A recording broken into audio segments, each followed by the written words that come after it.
time they've been coming down from the mountain to share their message, that comes straight from the earth. And it's amazing for us to imagine, how we can listen to the earth so clearly as they do.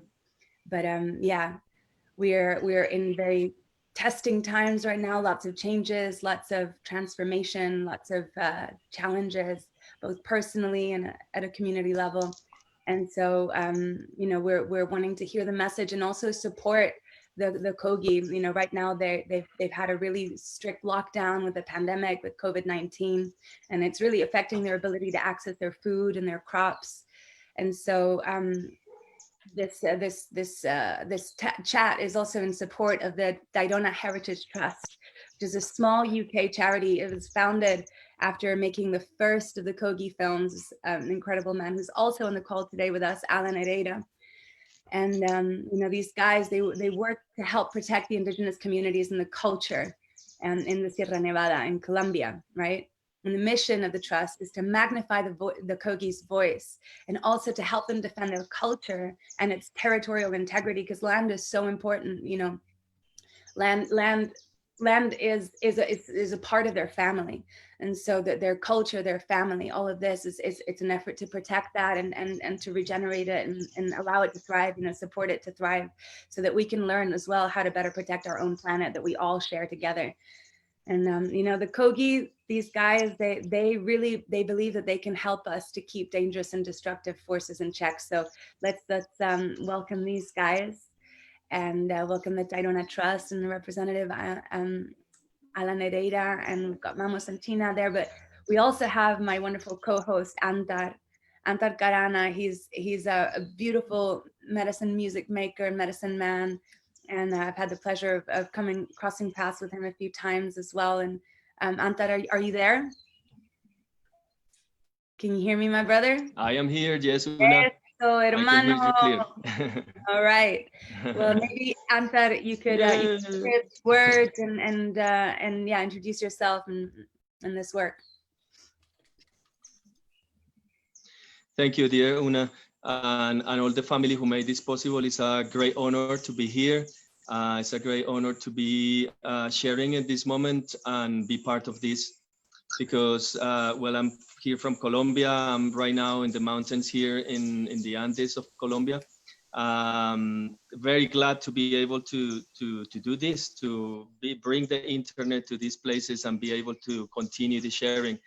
And I think for me personally, what really resonated with this plan today is because it's something that it doesn't disconnect from the reality that we're facing these days.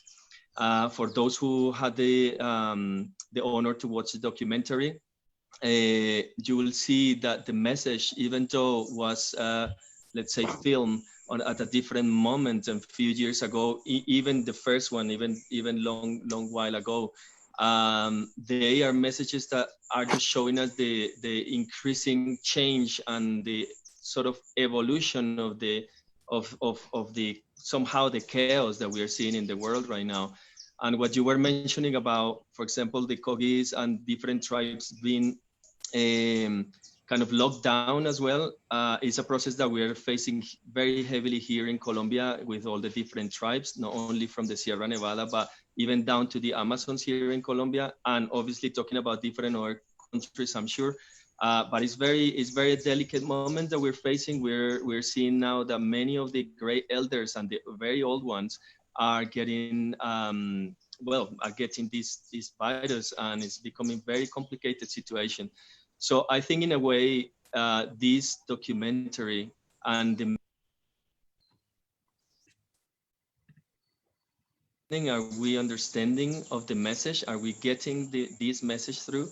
Because some people sometimes take these things as metaphors only, and as kind of I don't know, like sci-fi stories and things like that. But I think the only thing we need to do these days to understand that their message is so powerful and so true, is just look at what's happening these days. Just look at your own limitations of being out there, of everything that is happening right now, is more than anything a true description of their message. So it's a great thing that we are going to be able to do this here.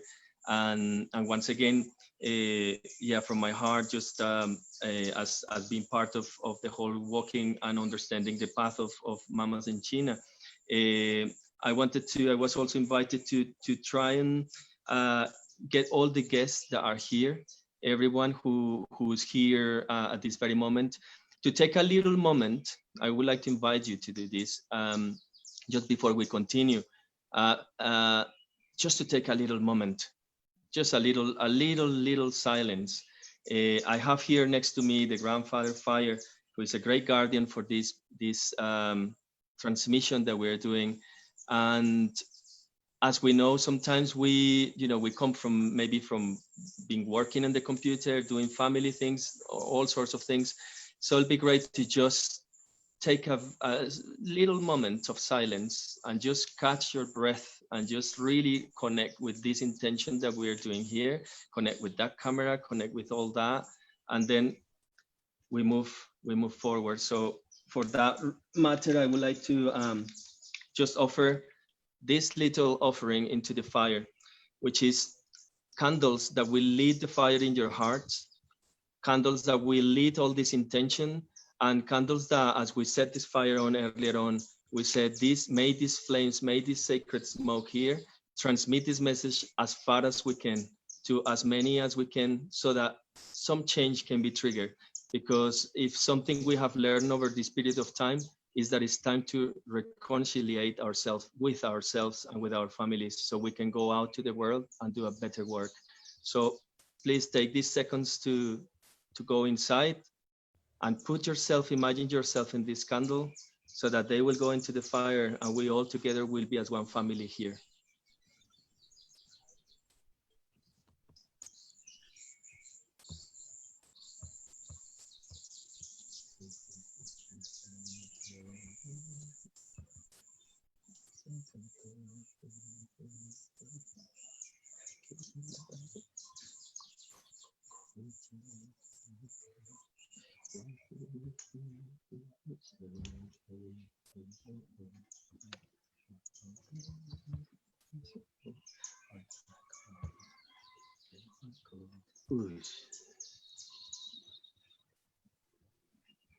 Thank you, everyone. Thank you so much for being here.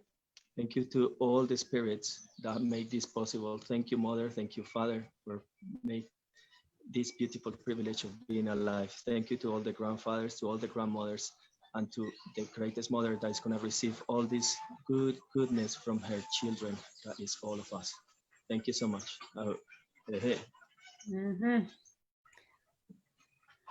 Thank you, Anta.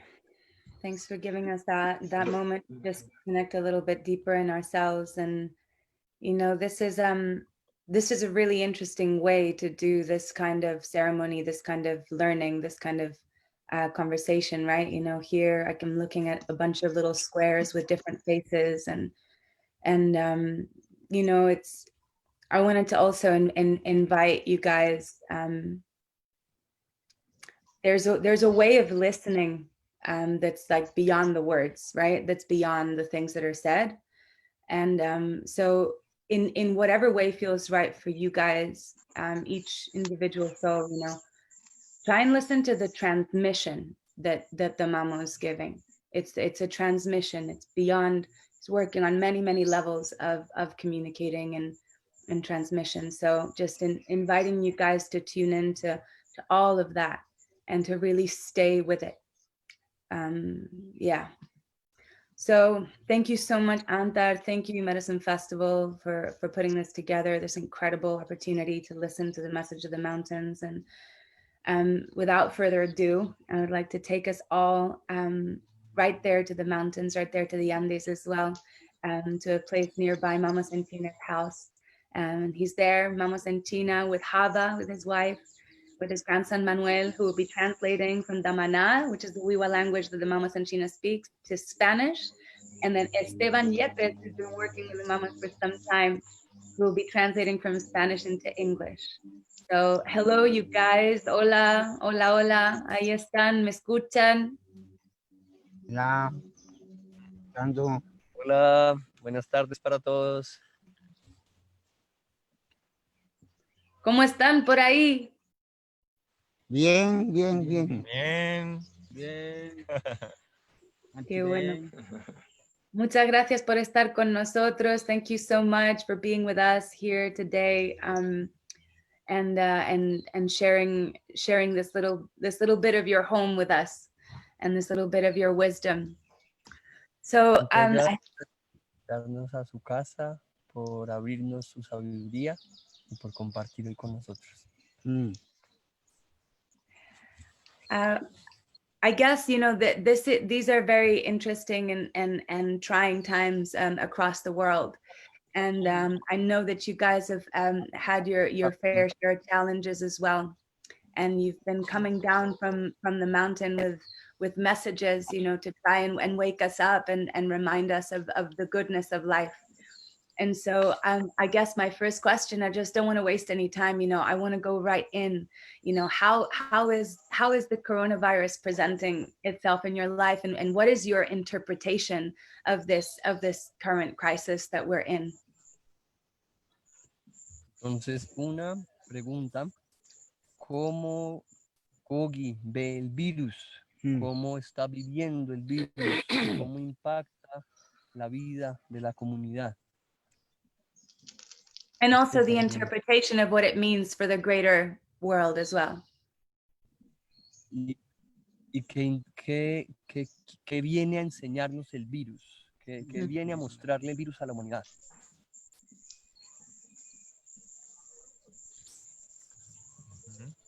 Habla. ¿Yo mismo hablo? Bueno, aquí va a hablar, vamos en chino. Entonces, hoy en día, ¿por qué virus? Antigua, mi abuelo todo contó. Antigua, todo sagrado. Hoy en día, todo este tierra también, todo dañando. Sacando carbón, sacando petróleo, sacando oro, sacando cuarzo. Persona mismo tiene deuda. Antigua, tierra este no daña nada. So Mamo is explaining up to this moment that the virus has come up to the surface because in ancient times, the way they used to treat the land, the territory, the environment was very different from these days. He says that we as humanity, we are in debt with the earth, and that through the course of the years of harming and causing devastation, we have raised and we have sort of increased the amount of spiritual depth of not living in balance with her, that is not being in balance with us.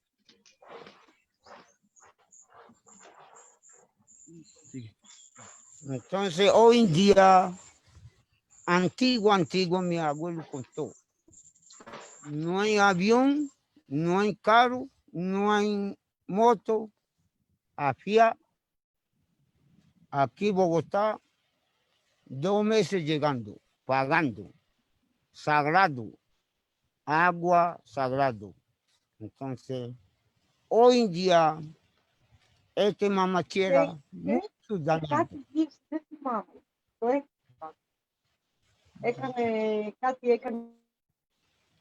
So Mamo just spoke that when he grew up, his grandfather used to tell him that in ancient times where there were no planes, no cars, no bikes, they used to walk for months from La Sierra Nevada, that is on the north side of Colombia, to the Páramo lands where we are right now, La Meseta Cundiboyacense, right now near Bogota. And he says that with those pilgrimages, they used to do pagamentos that are a very specific type of offering that they have inherited in their tradition. So his grandfather used to remember him that in ancient times, people used to sacrifice months of their life to pilgrim in order to offer back redemption to the land. Entonces, hoy en día, mamá tierra, ¿por qué serán cuá todo compone? Con sene conjunto, todo piedra no quita, cero no tumba, laguna no daña, nada más pensamiento, cuidando, sagrado, todo cuidando, serán cuá dejó. Entonces, hoy en día, menor, tópate de mamá, mucho dañando. Entonces, ¿por qué? So it says that in ancient times, the way to relate with the territory up to now, as they keep doing it, was through offering thoughts, through offering through a direct connection with the land, the reciprocity. But that instead of that, today, we, Western people, the so called modern world, keeps moving forward into extracting, into destroying the rocks, taking out the gold, extracting the minerals. And he says that it is part of the essential thing that has us right now in an imbalance, is this take, and not even from the thought feeding back. Bueno, entonces, hoy en día, todo viajando. Entonces, allá también, mamá tierra, todo dañando, todo quita ojo. ¿Dónde viajando? México, Perú, Alaska, Chicago, Nueva York, Omega. Entonces, ¿por qué viajando? Esta palabra, hoy en día, antigua palabra, todo perdiendo. Entonces, mi abuelo contó, menor, antigua palabra, consejo, todo olvidando, otra vez más yo le enseño. Entonces, por eso, todo el mundo, todo viajando. He says that in the last years he has started traveling abroad, and wherever he has went in the call that the mother has done to him to travel and do the offerings and the sacred rituals in each land, he mentioned Mexico, Chicago, Alaska, Peru, Chile, among other places where he had already traveled. And he says every place without exception, the thing I see is that people is taking out the eyes of the mother, is desecrating the heart, is splitting apart her liver, her organs itself. It says that that's what he see, that he thought it was only here, but when he started traveling, he realized that it's actually happening all over the world. Entonces, mi abuelo contó, serán ¿por qué oro dejó? ¿Por qué cuarzo dejó? ¿Por qué carbón dejó?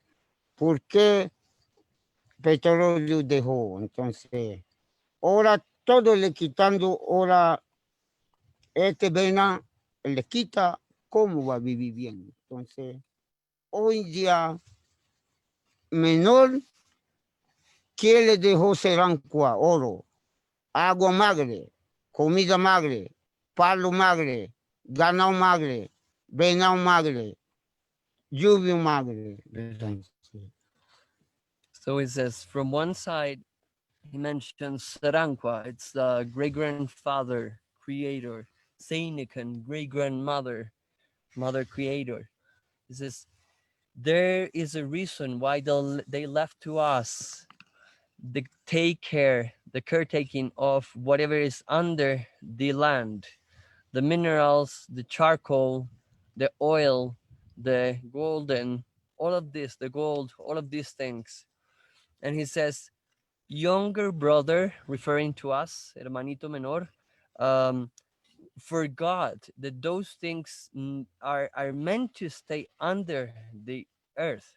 He compares, that's why he touches his hand, and he compares, he says, imagine if they will cut you a piece of your hand, they'll take you out your veins. How would you continue your life? That's the way she feels. She's been like dismembrating.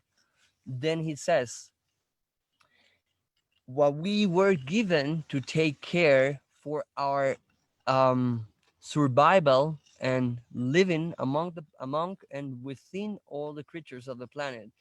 We're given the trees, the plants, the food, the animals, not as ours, but actually as something that nourishes us, beings that nourish us. So we need to nourish them back. So part of the imbalance comes from taking out from the ground, and the other part of the imbalance is of not feeding back what is on our level, what we can see and what we live from in this plane.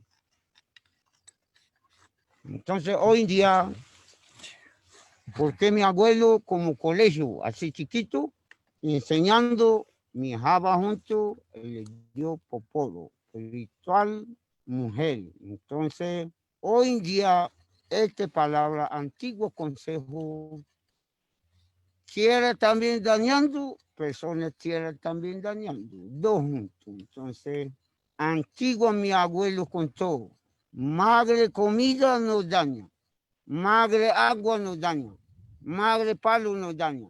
Una sola mujer coja, bastante madre comida nos daña. Entonces, hoy en día, ¿por qué virus mucho enfermo llegando? Tú mismo tienes deuda, tú mismo tienes basura. Entonces, ¿cuál basura? So it says that part of the reason of why the virus spreads, why this sort of pandemic catastrophes happen, is because when he was very young, his grandfather used to advise him, we do not harm the water of the mother. We do not harm the food of the mother. We do not harm the trees. We do not harm our related ones. Because if we overuse them, if we pass over their will without asking permission, then we are starting to get in debt. So it says in his way, he says, when I was very young, my grandfather every day taught me the lessons. And when he gave me this gourd, with the gourd, I committed to take care of my wife, to take care of my family, to take care of my land or the land I live. He's not saying mine. That's my interpretation. He's saying taking care of the woman, taking care of the land, taking care of the animals. He puts it in a way of sort of a metaphor saying if we harm the land and all what we live around with, we are harming ourselves. So it's because we are harming actually ourselves that the debt we have is not with something out there, but it's actually an internal debt, something that we haven't paid back to ourselves and so on to the land. Entonces, hoy en día, niño así no enseña, papá no enseña, mamá no enseña, niño solo cómo va a enseñar. ¿Qué le dejó tierra? ¿Qué le dejó agua? ¿Qué le dejó palo? ¿Qué le dejó todo? Entonces, yo porque muchas palabras sabe, mi abuelo, todas las noches a las 12, todas las noches a las 12. Entonces, niño, mucho sueño, mucho sueño. Entonces, mi abuelo contó, cuerpo, madre comida, no daña, madre agua, no daña, madre palo, no daña. Una solo madre comida no daña. Entonces, hoy en día, esta palabra, antigua palabra, todo el mundo, todo pidiendo. Entonces, ¿cómo va a vivir bien? So it says, how are we going to live a good life? How are we going to live a life that is worth it? if we are not being taught by our fathers, by our mothers, the way that um, it is meant to be, in the sense that he puts himself in example. Since he was very young, his grandfather used to teach him all the nights, every night up to midnight. And the way he used to be taught was by listening the songs of the mother of the water, the father and the mother of the trees, the mother of the food, of different elements. And he grew up listening this reciprocity songs, ways to feedback. And he says, now these days, how do we pretend that kids take care of the land if we are not teaching them? So he refers back also to this quintessential cosmology of them, that is the immediate surroundings. If we take care of the immediate surroundings of what we live with, there is no way to replicate what is happening right now. But because we have not been taught, that's why we are sort of in a amnesia, or we are living in ignorance of how to be in balance. Entonces, hoy en día, niño así no enseña, como antigua palabra, ¿cómo va a enseñar? Abuelo también no enseña, mamá también no enseña, papá también no enseña. Mi abuelo, porque yo mucho enseñó para vivir bien. Ni dejaba junto, no quería nada, no brava nada, no deja nada. Entonces mi abuelo, bien yo, mi abuelo como trepesol, enseñando hombre. Entonces, este camino hoy en día, ¿cuál camino ahora más necesita? Espera. So he says, today we have forgot the paths to walk by, sort of the roads, the directions. So because we have forgot those roads, we're walking whatever life takes us. He says that his grandfather was very um, continuously teaching the same essence of, do not harm your woman, do not fight with her, do not hit her, do not abuse her, because that's the way you start creating all of the different harms, starting with you when you harm yourself, then when you harm your wife, and so on. So now he's about to refer about, then if we are not walking the paths of reciprocity and balance and harmony, which are the paths that they see we as Westerners we have decided to walk? ¿Qué camino? Entonces, hoy en día, mi abuelo contó, no se puede sobre el camino, no se puede no hacer camino, no se puede seguir el camino, no se puede no buscar camino, no se puede la mía camino, no se puede cascar camino. Entonces, hoy en día, negativo camino nada más que el gobierno negativo nada más. Entonces, Ceranco camino no quiere nada. Matuna camino no quiere nada. Chucuca camino no quiere nada. Mulcueque camino no quiere nada. Alhuamico camino no quiere nada. Solo negativo nada más gobierno. So our friend Falk would contextualize us a little bit of all those words he just mentioned. He's referring to two types of beings, of entities, of roads. So if you want to. Yeah, so just to contextualize that a bit, so you understand it.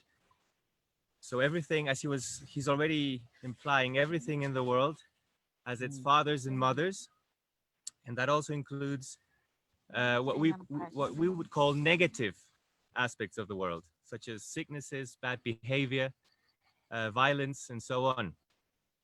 And these fathers and mothers of those things also need to be fed.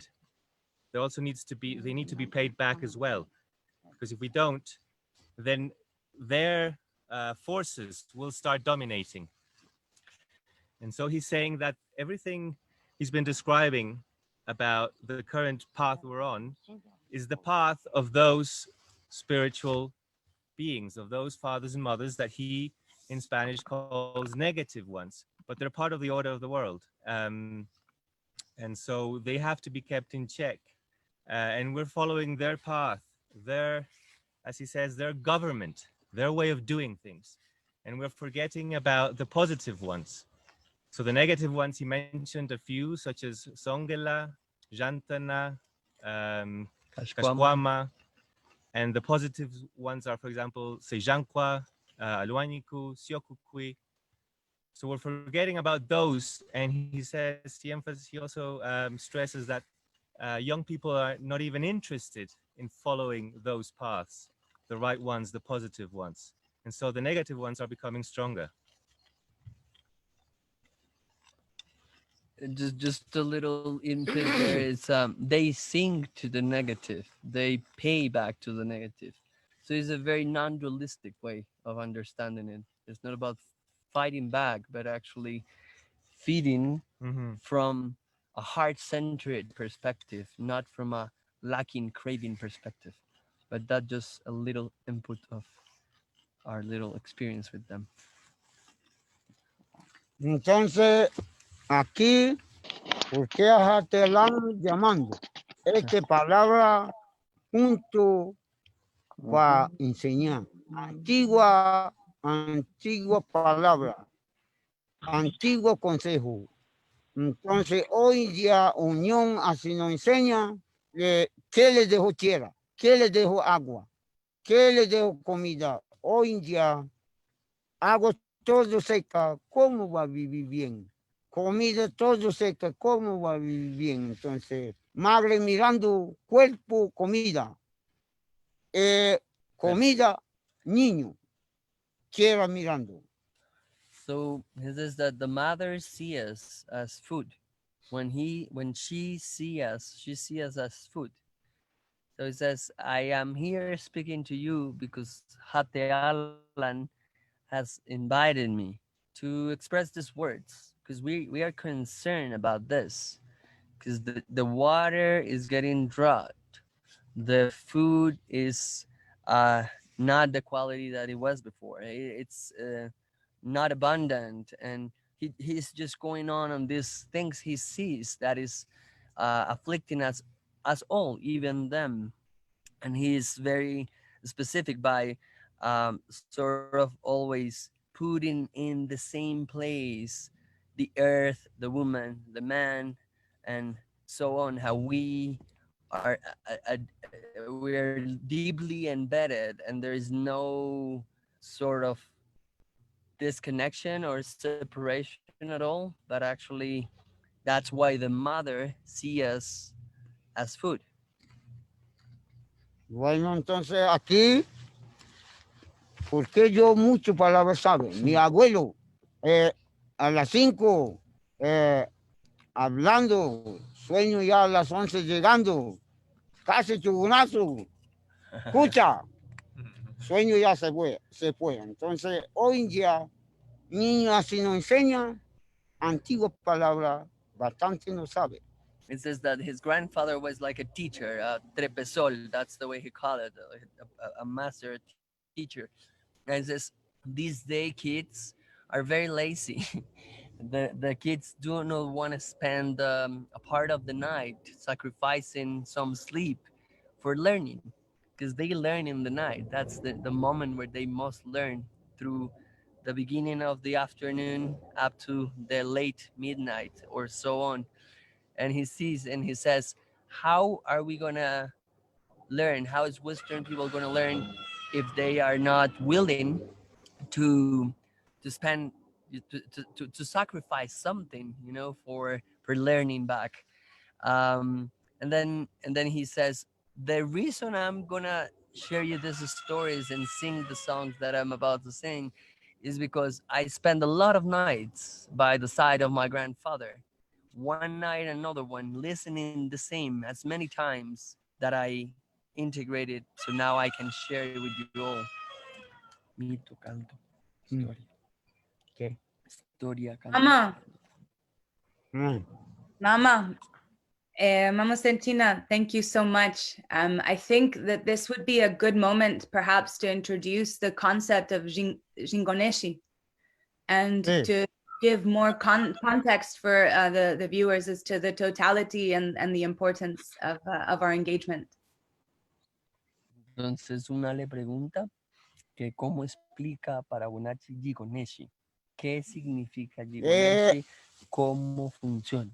Gigoneshin junto acuerdo, junto como camino viejo, Gigoneshin, Kogi Gigoneshin, Mudigaba Gigone, Muletagaba Sejigako Wekan, Aquashin, Gigoneshin, Zuluka.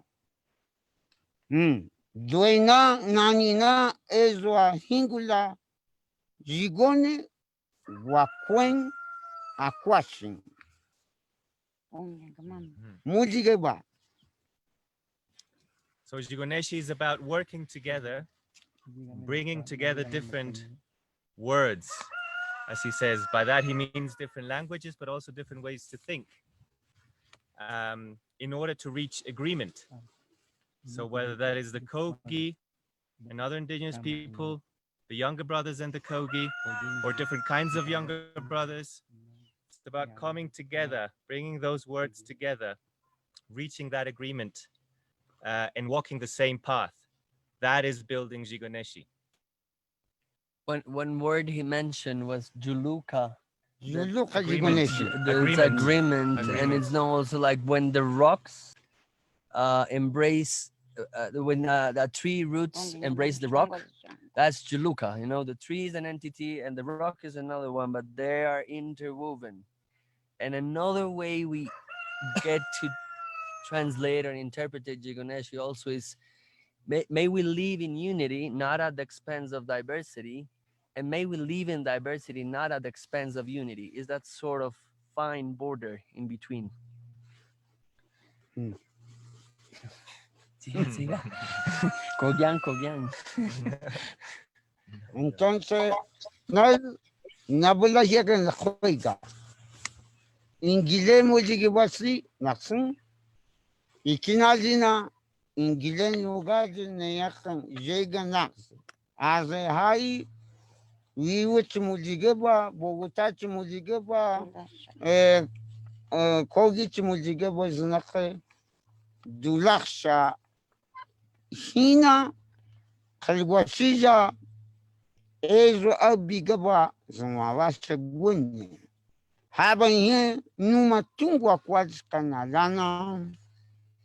Hai, hati serankwa hen akpa gwunye. Naz dwe ba. Pebuki nalani, wiwa nalani, nunu nalani gaba. Hai khalwasija zinakay zuma washa gwenene, yemuli gaba nustosa kwenye, haba nye nusa gwen khale gaba gane guchiga motuka hangutugaki. Kega nas hate zin shagana, hanchiga tigwili kwa kwenye.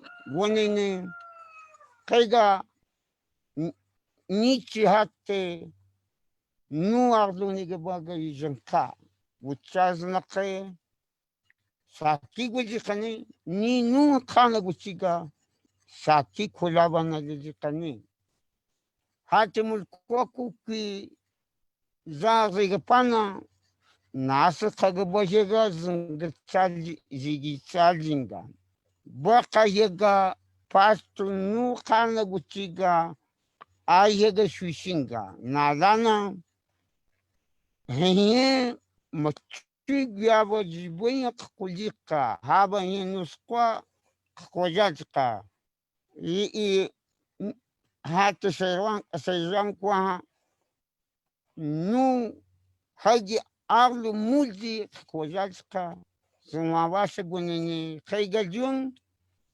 haba ye min tufana gutiga maleji salelo kagabaga nei tungu chana enki mitamu leto gabashi sanige pana ngweja zalen hingula doiba muletwa nani na jilebi muleto gaba hingula manki sakishi migabene na uchiga naziniki hichina gabene nazina hagi kagabana lashi ni kagabaga tuka maya guacualska nalana nasa kagubaki hai gamaya kulikana haba hai jiwashkwa zinichigwani hangu toshina enzina kaikin ni kola minguchiga ngweka zale dweba hingula kaiga ki dweba hingula awa gabaga chinkali gabaga nen guchiga moku hingula dweba mile shigwaku munjina kosa gwasinze munjina nusajigwana gwasinze munji uchagwa sinze munji ezo guha gwasinze guchiga hine kishtinuge minahangwake nabama ichina khalishinga nakunakwa gwenize kana mili nagashishichiga wawa enki sakigwa khalikwe ichana tugaki tungwa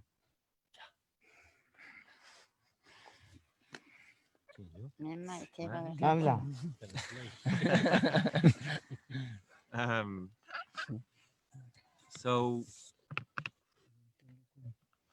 he's saying that in relation to Gigoneshi,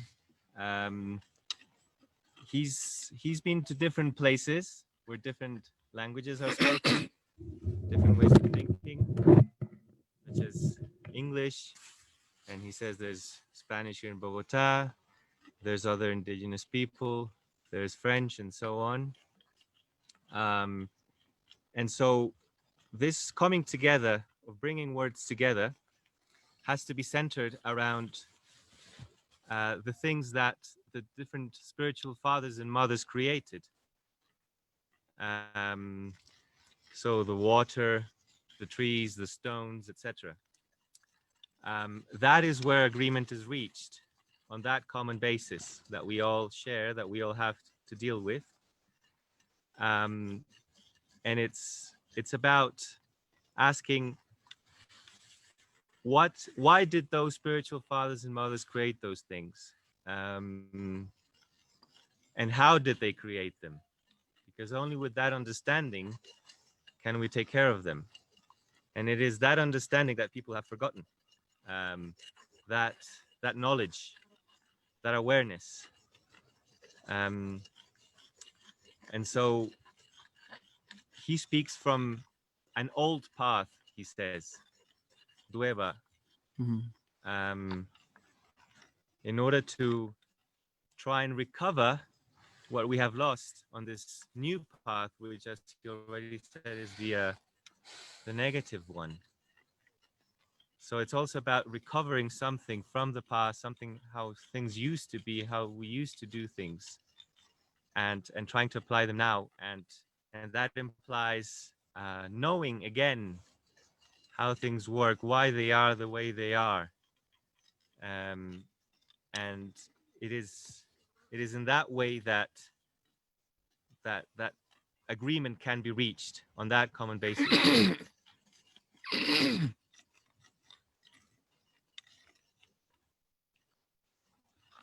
Wanene hingula dueva kega skavengo tugaki. Hai hisishel nagumine jegana laki ngweka zalin hingula dueva. Ihena yisanege pan. Ihena jibaya pana.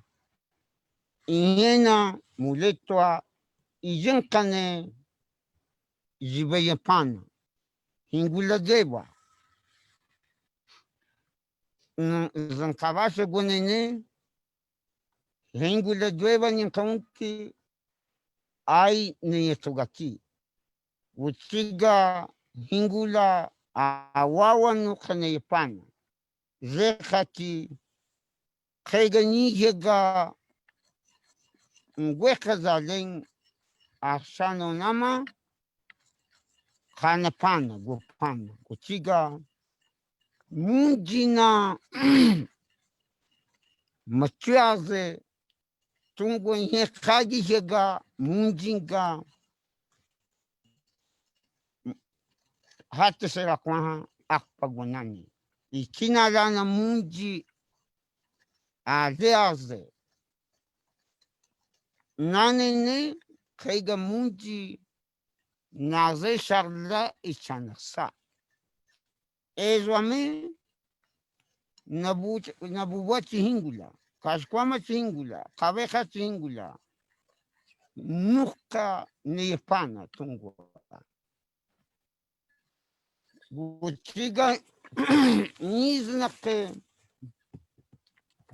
inye kana kwa shinki sakishi kaiga kula na lasa buchiga nasi kanki leshi buchiga ni kana gulika hangu tugaki ni kagi china gulika hangu tugaki ni yega hatis kwakala hangana numatungu gutka ikinana gyaba ngweka zalinki skochi gyaba munji jawuchi gyaba ikikwanane kaiga skochi aksani tugaki kalajake ihe haba singudikwe shina ichana tugaki kaiga jiong ikina zegato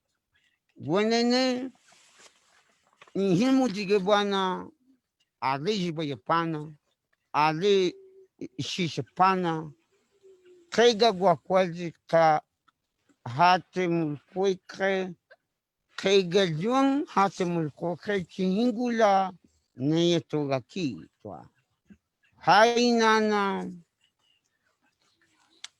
buchiga hine kigukuge nabama nabachiga nasi higyaba ichase gujaznake haba he hatish kwa kalaha malega ba gucha miyakin laki ubicha zabigi ichengi gaba machuazeshi gaba mundo achajika nabama hanakbanya gunani tungwa gunene kaiga hingula dweba nako jawaha luna tugaki mundi jawaha luna tugaki ezwame negativo hingula za ales nunca gabagne twa gwenene naznake mili ichwana tukahangu tugaki hina ale hingule gyaksha gwaku naznake tote haina nuku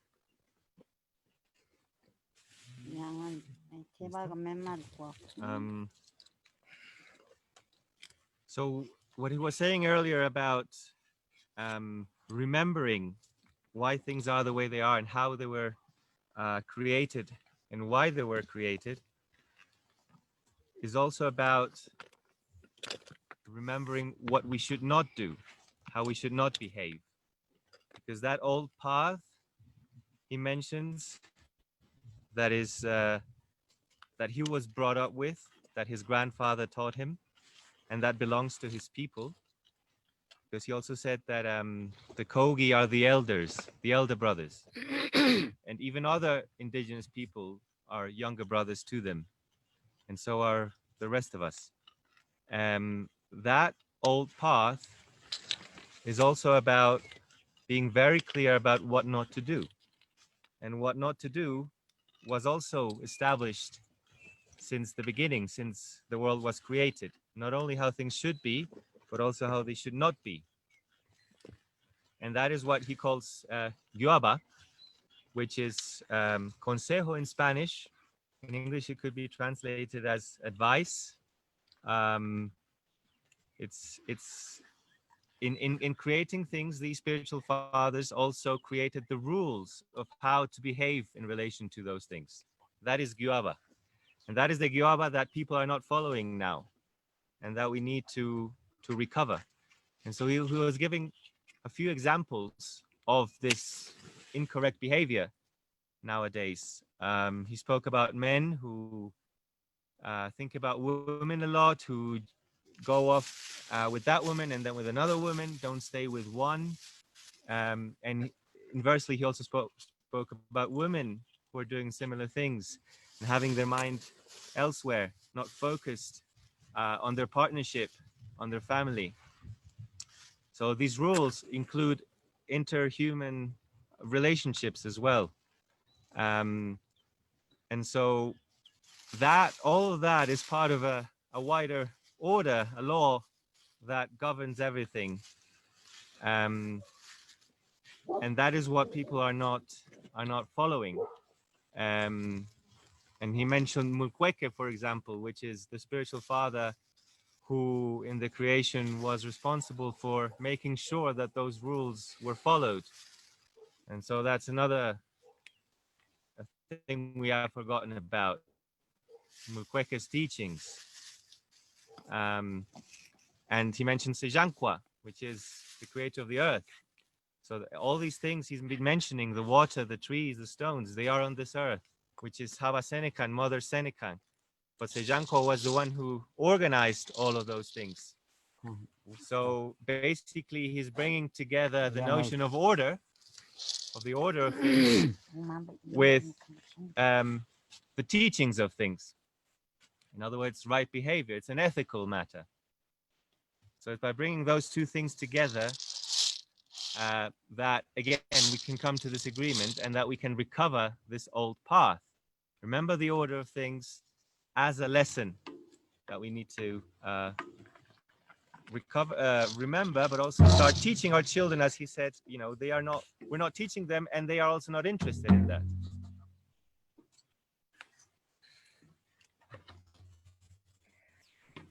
Yes, thank you. And thank you for that amazing translation, you guys. It's really great to hear all of these words.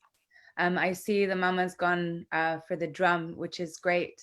And I wonder perhaps before he sings, if you would like to share some words on the importance of song and what these songs carry as well. Or maybe just go ahead and share one, whatever he feels. Primero, poquito explica qué va a cantar. Bueno, aquí voy a cantar. Mi abuelo contó. Tú, Róngela, no se puede no camino. Róngela camino como. Matuna hay suegro del no, sin papá, sin mamá. Entonces, Róngela tiene papá, tiene mamá. Entonces, Róngela le mató papá, Matuna. Entonces, mi abuelo contó, pozo metió. Entonces, Róngela pensando, Matuna ya morí para recibir cuñado. Entonces, abuelo viejita llegó, le entregó cambol. Róngela juntos como para pelear. Róngela pensando, ya Matuna ya murió. No, allá una abuela le entregó como Róngela juntos para pelear. Entonces mi abuelo, tú no tienes papá, tú Matuna canta, Róngela canta. Entonces por eso yo porque mucho cambol que trajo, Matuna trajo.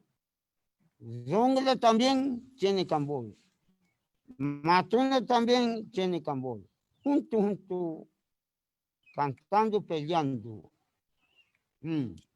So, as a previous of the translation, the songs from the Kogi, especially from the Kogi, are are vibrations that have a lot of different types of tuning, a lot of different rhythms, tones. They carry a sort of uh, genetic memory, morphic resonance, very deep. And he's not actually gonna speak words, but more he's gonna tell a myth through sound. So the explanation he just gave about the myth he's gonna sing about, it's what we were referring on the beginning. The Kogi have this perspective of not fighting against, but feeding from a heart-centered perspective. So he's telling the story of these two mythical entities that are Songla and Matuna. So Matuna has the right eyesight, the right path to walk life. But Songla, both of them went into this sort of like mythical fight, but not punching each other. But rather than that, they both had drums, and they were speaking, they were dialoguing, they were fighting through the drumming in some sort of way. And they both got blind by taking each other's eyes. But the difference is that Matuna kept his eye, and he then put back his eye, and he was able to see. So he says that when he grew up, he's orphaned from his father. So his grandfather used to tell him, "You are not like Matuna. You are Matuna. So you need to sing Matuna, but as you are gonna sing to Matuna, you also need to sing to Songla, sort of balancing the forces instead of feeding only one." So the first song he's singing is to the negative, that is Songla. While you keep in mind what he just said about the song, just a very quick addition to his earlier words, which we missed, which is that talking about this order and about these teachings that we have forgotten, we are creating the opposite, which is disorder, and that relates to your question, Ona, about the perspective on COVID and the pandemic. Yes. And the disorder we're creating by not following these things, by damaging them, by extracting them, is creating debt, which Esteban also mentioned. And that debt, in turn, that imbalance, in other words, is manifests as all sorts of natural disasters, let's say, as negative phenomena. He mentioned earthquakes, for example, which are a matter of shkwakala, it's the bases of the world. But there's also hurricanes, there's also other floods, etc., and illnesses or sicknesses as well. That's also something that can be a manifestation of this disorder, a way to claim back the imbalance. So just to add that, which was the Question. the answer ultimately to the question. Songla. Canta Songla.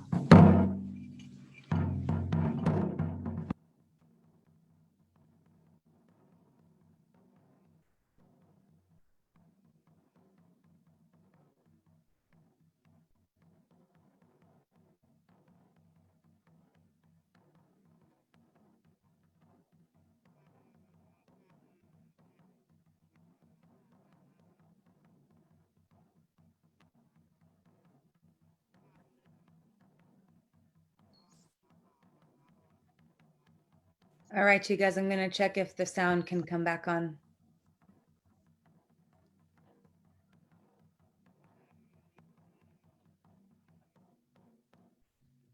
We're gonna fix a little bit the microphone so you can hear better. We do.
We're gonna have to listen with more than our ears, guys.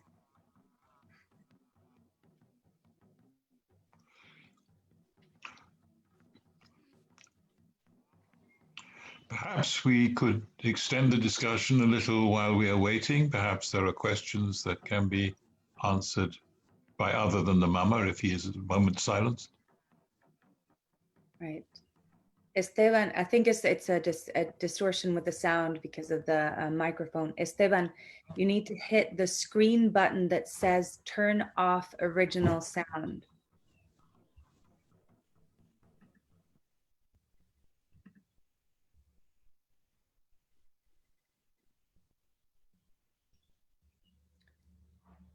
The screen button that says turn off original sound. George, is that for the Mama's computer and the Mama's computer, or is that for everybody else's? Because it would be great to hear it with our ears as well as everything else. Right. Esteban? You cannot hear the mama right now? Very little, not properly.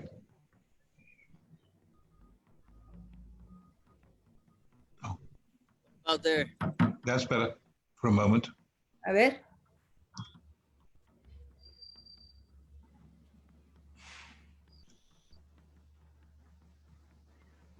No, no se escucha, hermano.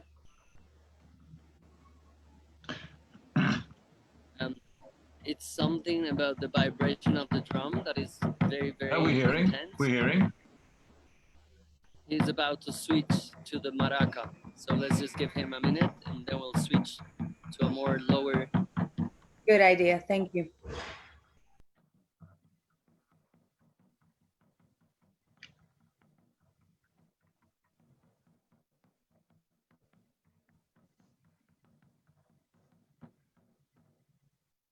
Este son de donde castigo.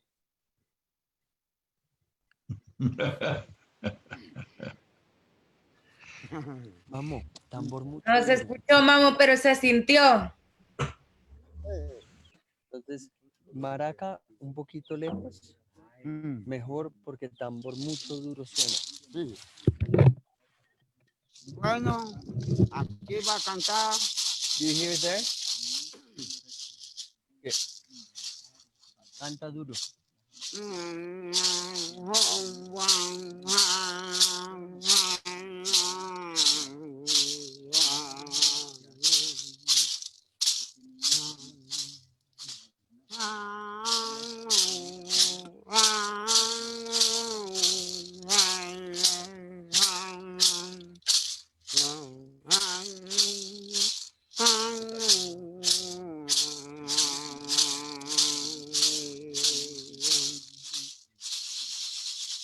Este plejol, mi abuelo anoche le da plejol. Madre, canta, canta, canta.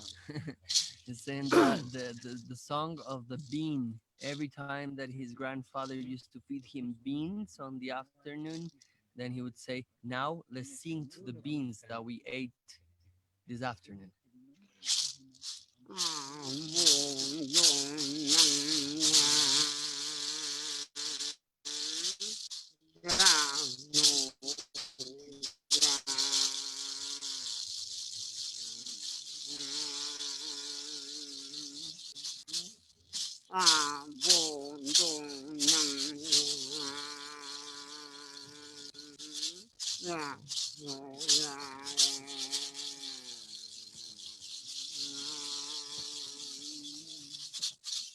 Esta llama madre a Bucandisui. Mi abuelo a las 5 le da a llama madre a Bucandisui. Canta, canta.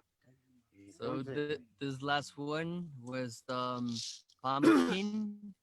Pumpkin, it's called in Kogi Abu Kanjishui, and it's the same reciprocal way. If we're gonna eat pumpkin, then let's sing to the pumpkin. Vamos. Aquí sienta una o dos sin maraca para que la gente escuche canto. Sí. Na yunaj me ate chamba antena kwa. Abu dina.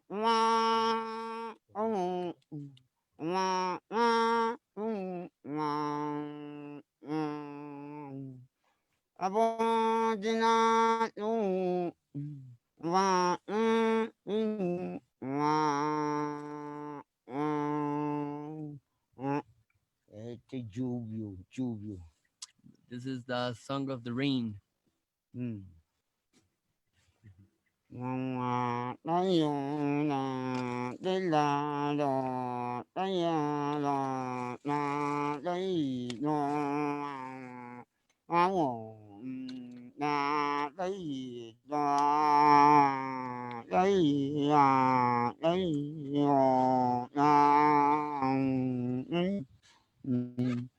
Este agua. This is the song for the water spirit. Entonces, ahora voy a cantar Laguna Agua Mamá. Entonces, ande bajando chichi. Laguna como mamá. Mhm. So Mama explains that they see the lagoons on the upper part of the mountains as like great grandmothers with the legs wide open. And wherever that lagoon flows is like the woman is having a pee, right? And that's the fresh water that we are actually allowed to drink. Instead of repressing or taking from it, we wait for the water down. So he's singing to the mother of all the lagoons. Hmm. Ambano, Anna, ya,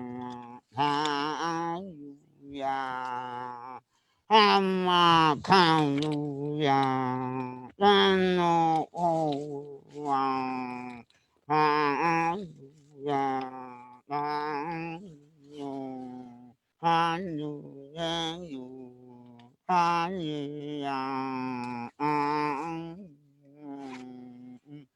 Entonces mi abuelo anoche agua le da, agua a Laguna, canta, canta, canta.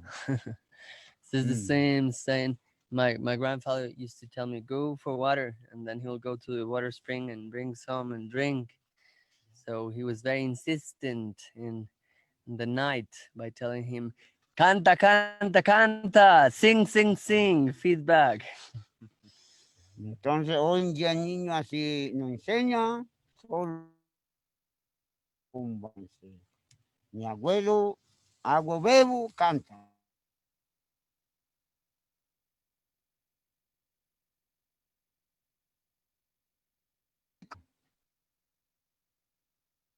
No duerme nada.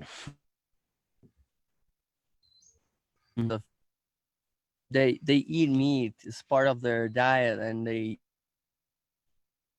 a specific wild rodents and also deer among cow or pig that were later introduced in La Sierra. But no matter what's the type of food they eat, the songs to So it seems like we've lost them momentarily. I'm sure they'll be tuning back in. I just wanted to reflect back on one of the questions that we've received here. He's talked about teaching a lot, and I know we have a teacher here saying, question from Kevin saying, I'm a teacher and enjoy teaching young people more deeply to connect with nature. What advice do you have for little brothers who are raising the future generations of little brothers? So Kevin, I think he's answering, or he has been answering this question, you know, singing to all of the bounty that we have, and remaining in that place of constant reciprocity and constant, right? Yeah, so he's you want to teach your kids, say sing, sing, sing, canta, canta, canta. And I think while we're waiting for them to come back on, I would like to just share a little bit of my own story in my meeting with the Mamos in China. I met him at Aniwa. Aniwa is a gathering that I collaborate with Vivian and Rudy in bringing together and producing this incredible gathering of 40 indigenous elders from all over the world, over 40. Actually, it's usually ends up being about 45, 50.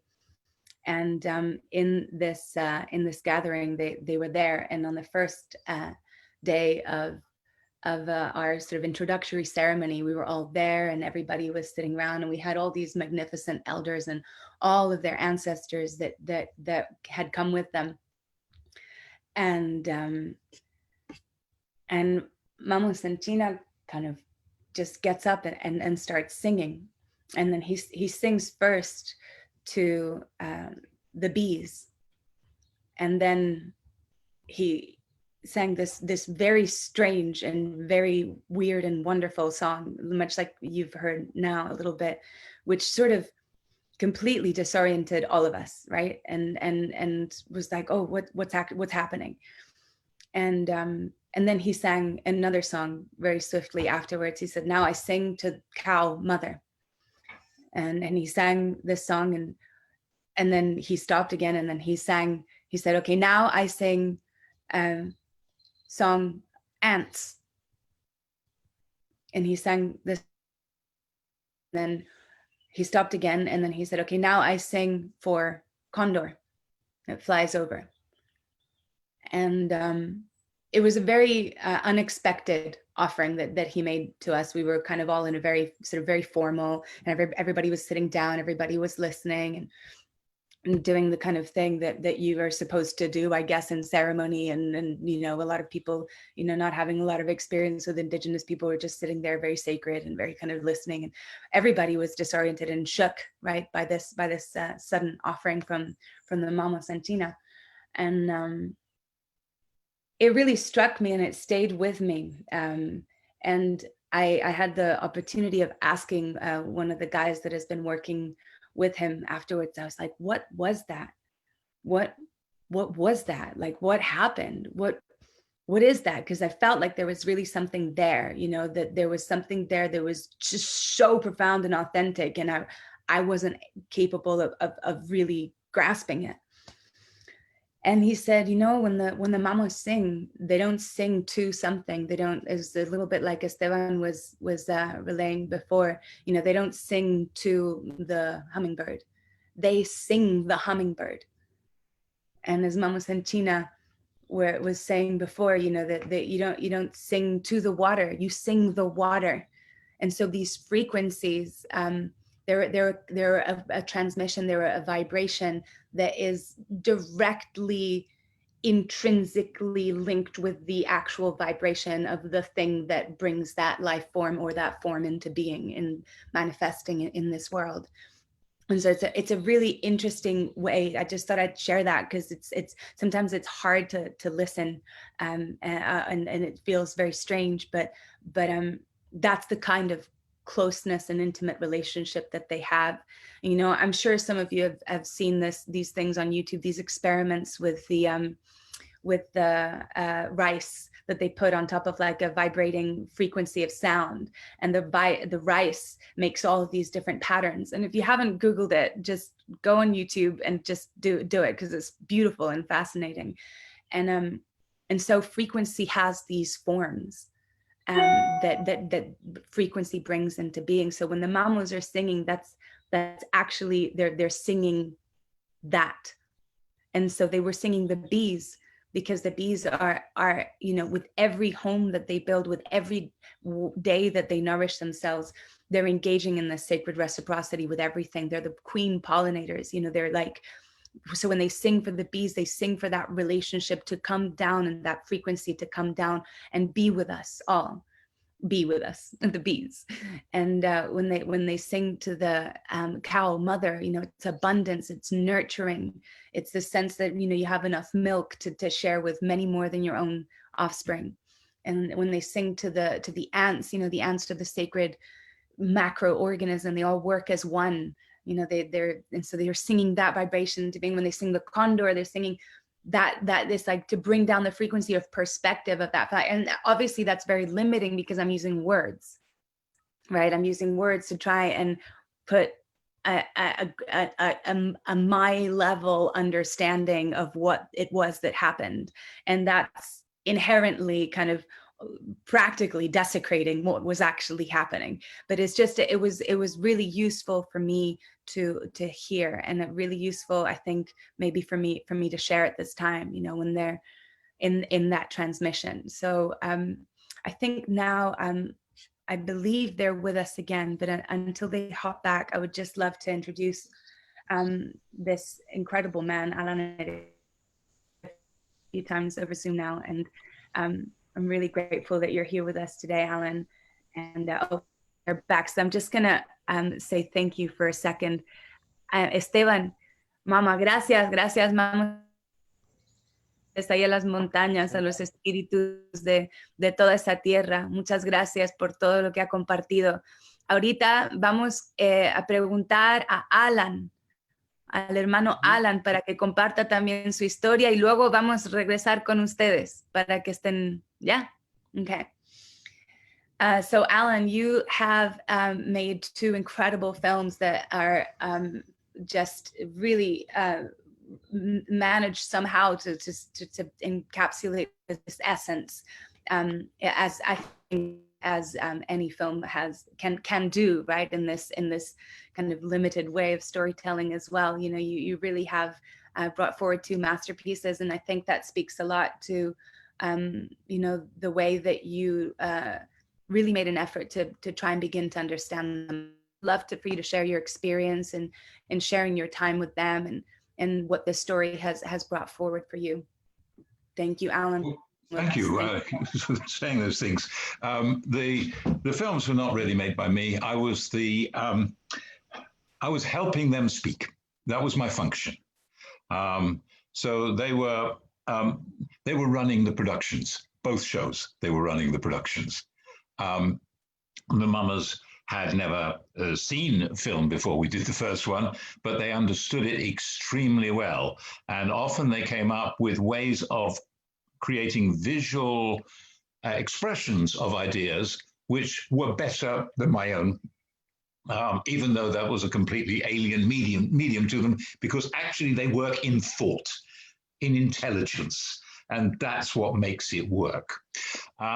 So the first experience of working with them is, well, it's totally humbling because you are working with people whose minds work faster and better than your own, and whose questions are more interesting than your questions, and who are very serious about what they're doing. And this is an experience which is to be treasured, where, you know, it's so hard to have that kind of experience. And also, of course, I had the enormous privilege of being with people who have preserved what we have destroyed over most of the world, which is a way of seeing and being and understanding that was widespread. It was where we are too, and we've destroyed it everywhere. And they have taken care to preserve and protect it. And so it's a treasure house of thought and understanding and perception, which is immeasurably valuable. So it takes a certain amount of adjustment too when you go there. I was astonished by the whole experience of being there, which was a kind of waking up in the sense that you were talking about the vibration that actually you're not singing about or to the creature. It is a connection, that song. The first time the Kogi sang a song to me, because I'd asked them to, the song of the turtle, they said, do you want a happy song or a sad song? I said, I want a happy song. So they sang the song of the turtle, and you've heard what a Kogi song sounds like. And I was baffled. And I said, well, what was it saying? What do you mean, what was it saying? Well, you said it's the song of the turtle. What was the turtle saying? And there's a silence. And then one of them looks at me and says, it's a turtle. And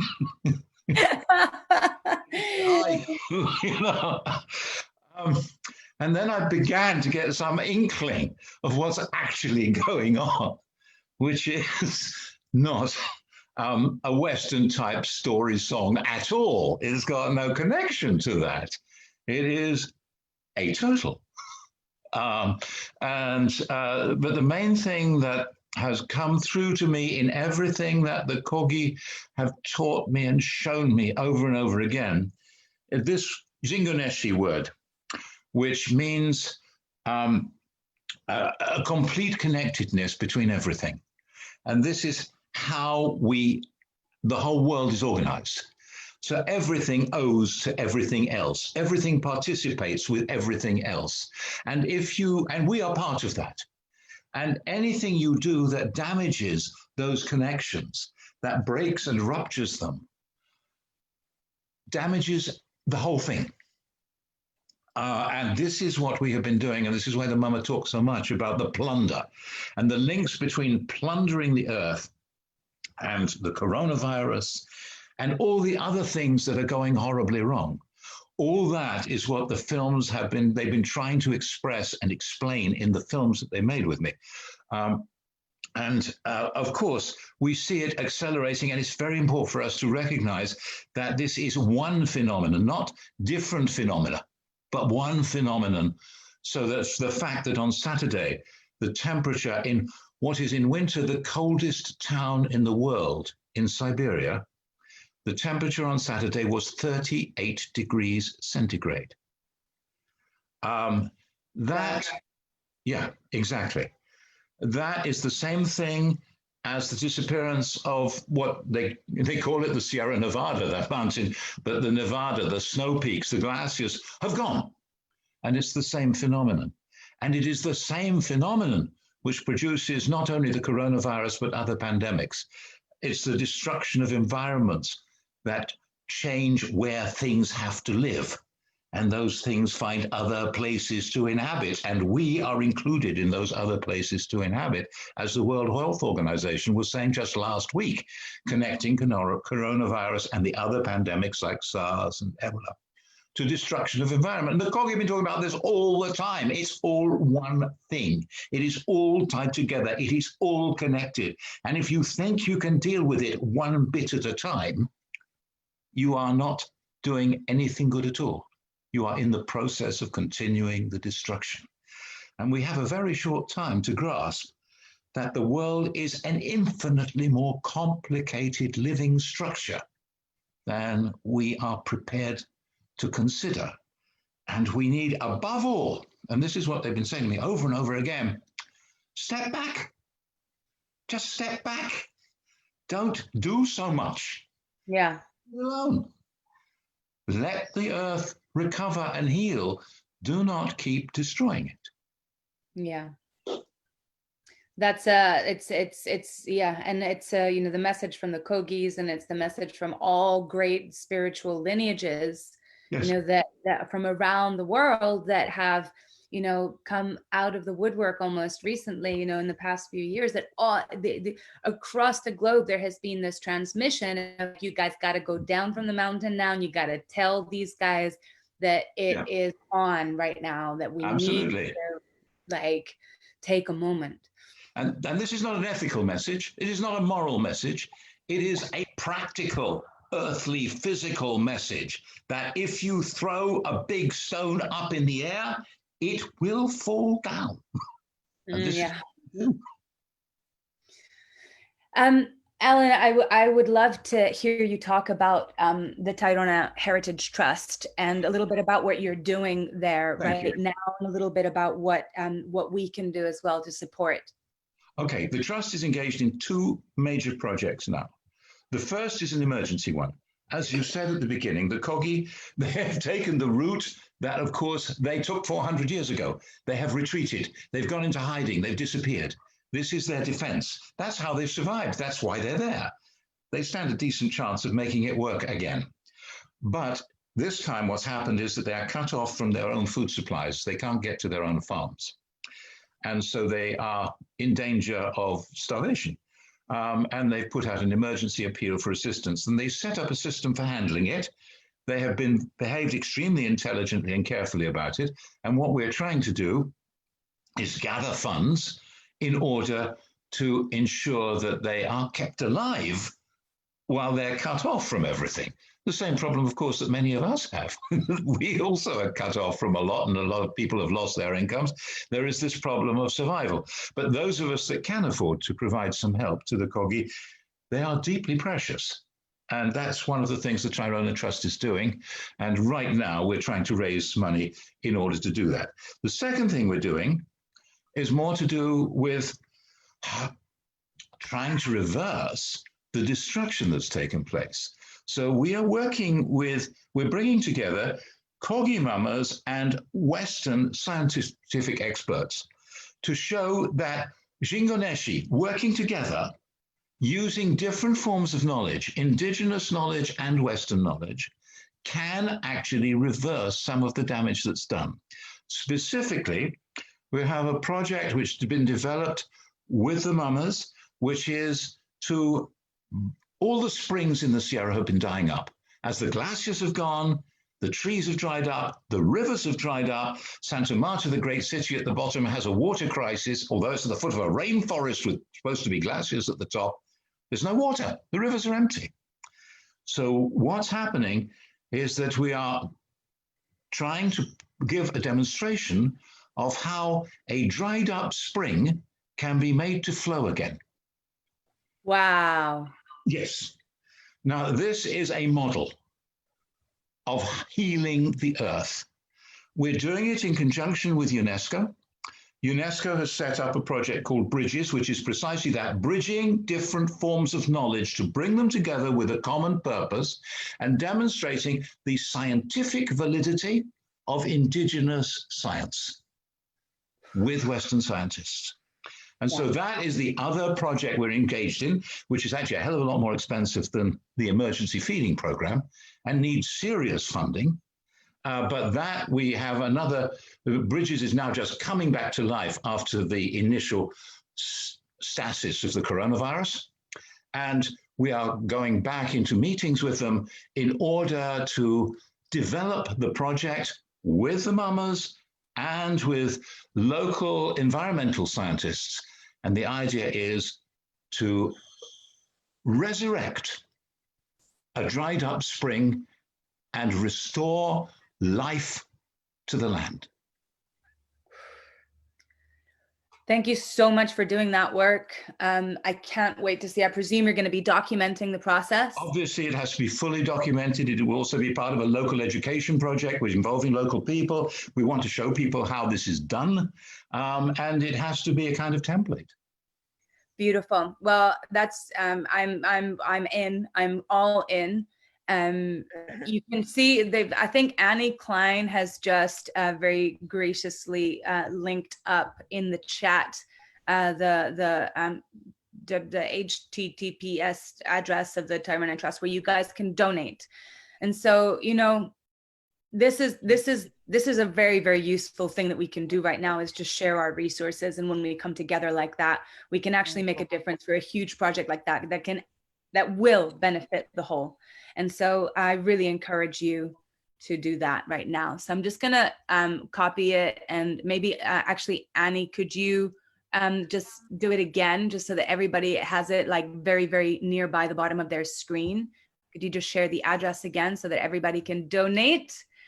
Thank you so much, everyone. Thank you, Alan, for going the extra mile there and taking part in this amazing experiment with these guys. You know, this is one does what one can, and one of the things we have to do is to actually say, yes, we can now show that the Kogi mamas do possess a knowledge that we don't, that is additional to and beyond ours. And they can help us do things that we would not be able to do without their assistance, and which are fundamentally important. Yeah. Yeah, and there's this common thread, I think, both in kind of dominant narrative of the dominant culture, and also I found after being 7 years within like different spiritual communities, there is this thing of like spirituality being separate from science. And actually, it is a living science. You know, these guys that maintain traditional cultures that are ancestral, that go all the way back to the beginning of time, they have scientific understanding of everything. It's based on as much trial and error as our own understanding. And in fact, more, because they have thousands of years that go further back. So it's a really important thing to it's just that they're dealing in bits of science that we don't know about, and we're in the position of, let's say, 17th century people who encounter a civilization that knows about electricity. And so we have to find a way of talking about what they're doing, and we say, oh, it's spiritual, or it's magical, or it's... No, it's science. It's just they know more about that bit than we do. Yeah. Yeah, and this is science that we can all begin to incorporate into our own life as well. And I want to bring it back. Thank you so much, Alan. I want to bring it back to Mamas in China here. Thank you, guys. Gracias, Mama, por esperar. Gracias a toda la familia ahí que estoy viendo. Muchas gracias por estar con nosotros. También para los que hispanohablantes aquí, pues tenemos, estamos recaudando fondos para apoyar ahí a nuestra familia Kogi en las montañas, para revivir un río que está seco, hacer un experimento que está apoyado por UNESCO, ¿no? Para revivir, hacer que fluya otra vez ese agua, dada la sabiduría, el conocimiento Kogi. Entonces, gracias por apoyar esto. También estamos apoyando para ayudar a esta gente que está viviendo ahí en las comunidades Kogi, que puedan tener su comida, pues, porque debido a esta crisis del COVID-19, han tenido que como que cortar el contacto con los lugares donde ellos estaban cogiendo comida, sus granjas, estas cuestiones. Así que, por favor, apoyen también todo lo poquito que sea, todo lo mucho que sea. Apoyen a nuestros hermanos ahí de la sierra para poder seguir juntos descubriendo este gran camino de la vida, y para aprender a estar mejor aquí, estar mejor por dentro, a estar más en equilibrio por fuera también. Estamos juntos en eso, que no se olvide la gente. We're together in this, you know, we are together. So thank you so much. Mama, pues aquí tengo una pregunta para ustedes. Todo esto ha sido un gran regalo para nosotros, y yo creo que mucha gente está ansiosa por descubrir cuál es la manera en la que podemos incorporar este conocimiento en nuestras vidas. How to incorporate, you know, this wisdom into our own lives. I'm saying to the mama, you know, a question to give us some tips, you know. Entonces, me gustaría, si es posible, que pudiera hablar de alguna manera que nosotros podemos mejorar nuestra relación de equilibrio, y también si pudiera darnos unas palabras sobre la importancia del pensamiento, del pensar. He could maybe give us some instruction as to any ceremonies or any ways that, oh shoot. Yeah.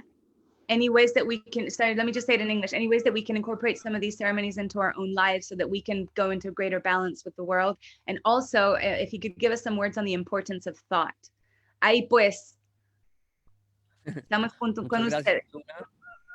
Thank you very much, Alan. These words are so nourishing, you know, understanding that communication and that bridging of the worlds really has brought here this sort of energy of yes, there is still possibility. And before addressing the question, there's an input that we were not expecting today, but is actually a great blessing, a great opportunity to also receive a vibration, receive from the Hava, a song that she wants to share with the group. And then we will ask them both also in the understanding that they're not separate at all. And that's part of how they work, you know, in between each other, sharing their common ground, their songs and their understanding from a more masculine and from a more feminine perspective, but binding them in a coherent whole. So we are going to give the word to Hava, and then we go to the question. Antes que cante la Java, yo podía poner una palabra. No, un momentico. Ahorita ahí cuando preguntan de pensamiento, quisiera responder. Sí. Nosotros tenemos que ordenar los 18 pensamientos para tener energizado Ramashka que tenemos dentro el fuego interno. So Wimaku, it's Mama's son-in-law. He's with his partner right now, also sharing some words about the question that Una asked.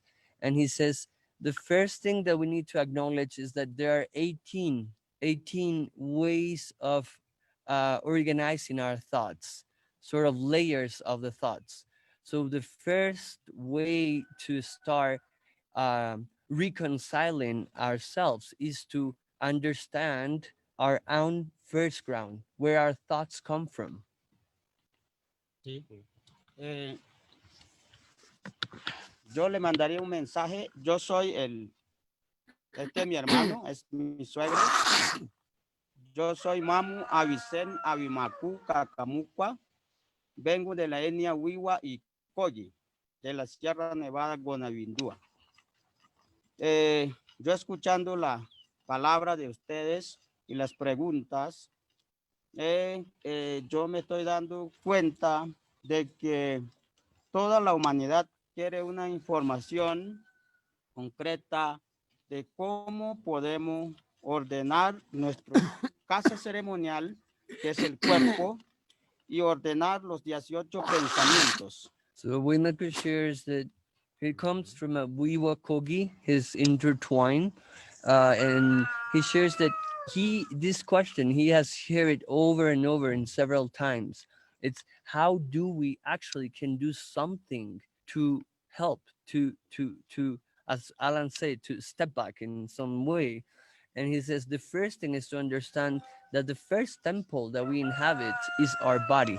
So it's our relation with our body what is also going to help us to connect deeper with the other 17 ways of thought. Si no ordenamos los 18 pensamientos y no ordenamos, serán Seineken, quiere decir un solo hombre y una sola mujer, cuidar el fuego interno que está dentro de nosotros, cuidar la semilla interna, que es la semilla de nuestro hijo de 18 generación.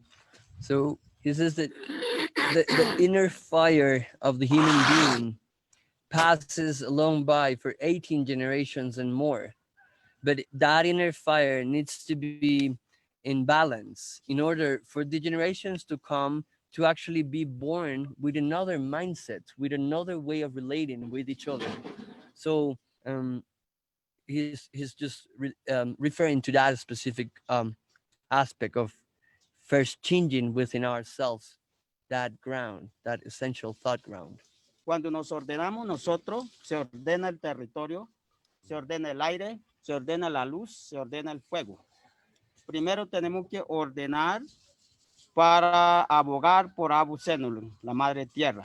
So before we do something for Mother Earth, or organize the earth, or regenerate the earth, it's important to regenerate ourselves, organize ourselves, reorder ourselves.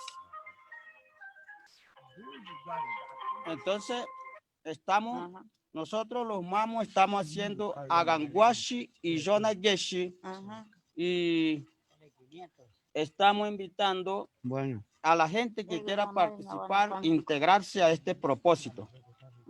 Entonces, bien, yo podría compartir más palabras, pero estamos cortos. So he says that we are short time now, but definitely the Kogi are very open to link with people that it's on the mindset of compromising, of committing to do this specific deeper works.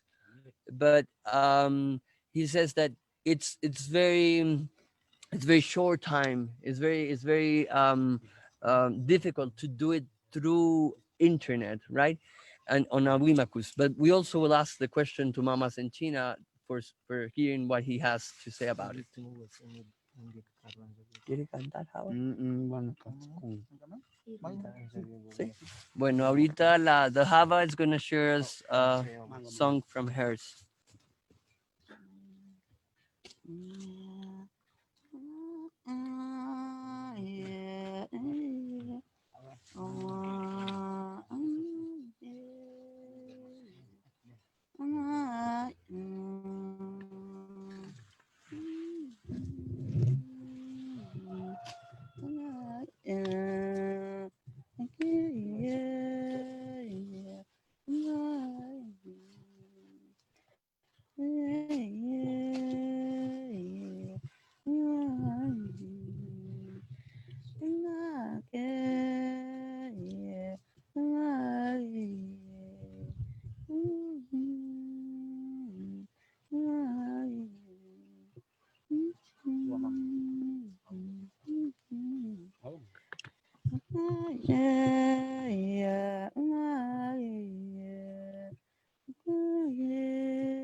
Ese canto de qué?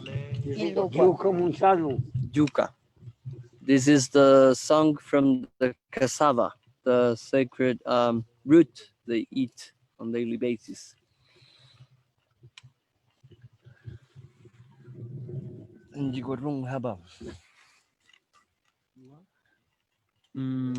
Una pregunta que hace uno es, ahorita gente mirando, escuchando. Entonces pregunta, ¿qué puede hacer la gente ahorita en sus casas para dejar de cobar, ¿sí? Y para ayudarse a sí mismo, a sus relaciones y a la madre? Sí. Jina ne kajingura nanu iwa yame ukwama banshi kwa guma wan kanugashka kangama nawak chimpana abu senulang nawak chimpana awega Njina ne kajingura na najinga kinanu njina ruama shenkango awajingura kinanu shijnuk Mbwa. Laga jingil bimi tunukun. Ya mema jingilu gobierno gangwa ima gwa kuga uwe tumpana undu abu sambulanga wajinga nunca togashka gobierno ga nanje gunamanje gwa maganja niku nangwa skwame abu ima kinjinchi skwa awanuka nunca mbwa abu jatkwaga jingi jagwa kan ima kunsama antikisi pananuka uwanja ni kampana awanuka nuka welu ima guama jiga gimpana jiga shanu kumpana awendu abu ima biongama medu bungingama shekambunanga wajinga nuka ima kunankaga andungaga kinki mangu yame anduna squagalu llega que de pasenka que de guana squagalu oro bini quaga kan yaki makina stay yaki sakata akawelu ku ima akime mama gagugin akime saha gagugin jin kuamundu abu ima kamisha kidin tum tak nana zinga nanka laga twagaska kelga ata Santa Marta istuna mbwana nkamba gwashidu ima jimashuna ne dutajina abu ya mema jingilu sambuna unkananu aklu ima gwa kuga we tumpana jiga mashaipana awa wunda sambuna daga jiga bimi tunukuga kuf imamba injunu kwa vinuka diwan pan wadi laga limi wakadu. Pero un momento, van a dar una palabra y ya traducimos. Una, we heard that you want to give some space to Antar, if you want before the translation, or do you want us to translate first? I think translate and then we can go to Antar. It's definitely better to get the transmission clear. Yeah, thank you. Okay. Sí, aquí estamos, los mamos somos, nos sentimos como uno solo, por eso que decimos Jigoneshi. Jigoneshi quiere decir que yo formo parte de toda la naturaleza y ellos también son personas igual como nosotros. So he's saying that the mamas feel themselves as one mama. It's not different mamas, but they're all one mama. And for them, Jigoneshi is embodying that greater body of oneness, of consultation, of embodying and living with each other in agreement. eh, nosotros estamos diciendo, todos los mamos de la Sierra Nevada Guanabindúa, estamos diciendo, nosotros, ¿qué vamos a hacer? Vamos a esperar que llegue el castigo de Ade, Serancua de Ade Kunkushina, que llegue aquí, porque nosotros muy poquito, y hay mucha gente, muy poca gente en el mundo que tiene ese propósito, ese mente de cuidar la madre tierra. So there is very few people in the world that are actually tuned with this feeling of caring and action of caring for the land. And they say that if we don't really change the way we're living beyond the moral, as Alan said, but more through the actions and through all what is embedded in our behavior in life, then more things will keep happening that will show us that we're going on the wrong way. More cataclysm, more things will sort of keep blocking our way to thrive. ¿Por qué Abu Zenulan está débil y está llorando a grito? Está llorando, está pidiendo auxilio y solamente Serancua y Seineken lo estás escuchando allá en lo espiritual. ¿Por qué? Porque Abu Zenulan, el oro, todo el oro es que él mantiene todo lo material, que tiene todo linaje, que mantiene todos los elementos de la naturaleza hasta del universo. So when Lucas shares the translation, the Mamo, the words he shared is like, the gold within the earth is actually what is sustaining not just this planet, but so on, the different ways we are related with the universe. And if that gold it's removed or is taken, the balance can the way we are going to keep living is through an imbalancement because of the material action of taking out the gold from the ground. And the mother is crying, and the only ones hearing those cries are Serancua and Seineken, the higher creators. We cannot hear it, we're blind to it. Entonces, estamos muy tristes nosotros los mamos porque el carbón es una parte de Abu Zenulan. Abu Zenulan es igual como nosotros, es un cuerpo humano, mujer, que nace de Serancua y de Seineken, que nació. Entonces ahora, a Abu Zenulan se le está cortando la vena, se le está dando golpe en el ojo, tiene la piel cortada, los pies cortados, el cabello arrancado varios, la oreja cortada, y también la humanidad está trasladando árboles donde no se puede sembrar, porque Serancua dejó, con Seineken dejó árbol donde podía estar. So Mama says that, for example, this thing of a reforestation, of starting planting trees where they don't belong, it's quite a very anthropocentrical way of regenerating the land, because the specific trees from a place will grow there if we just let them grow.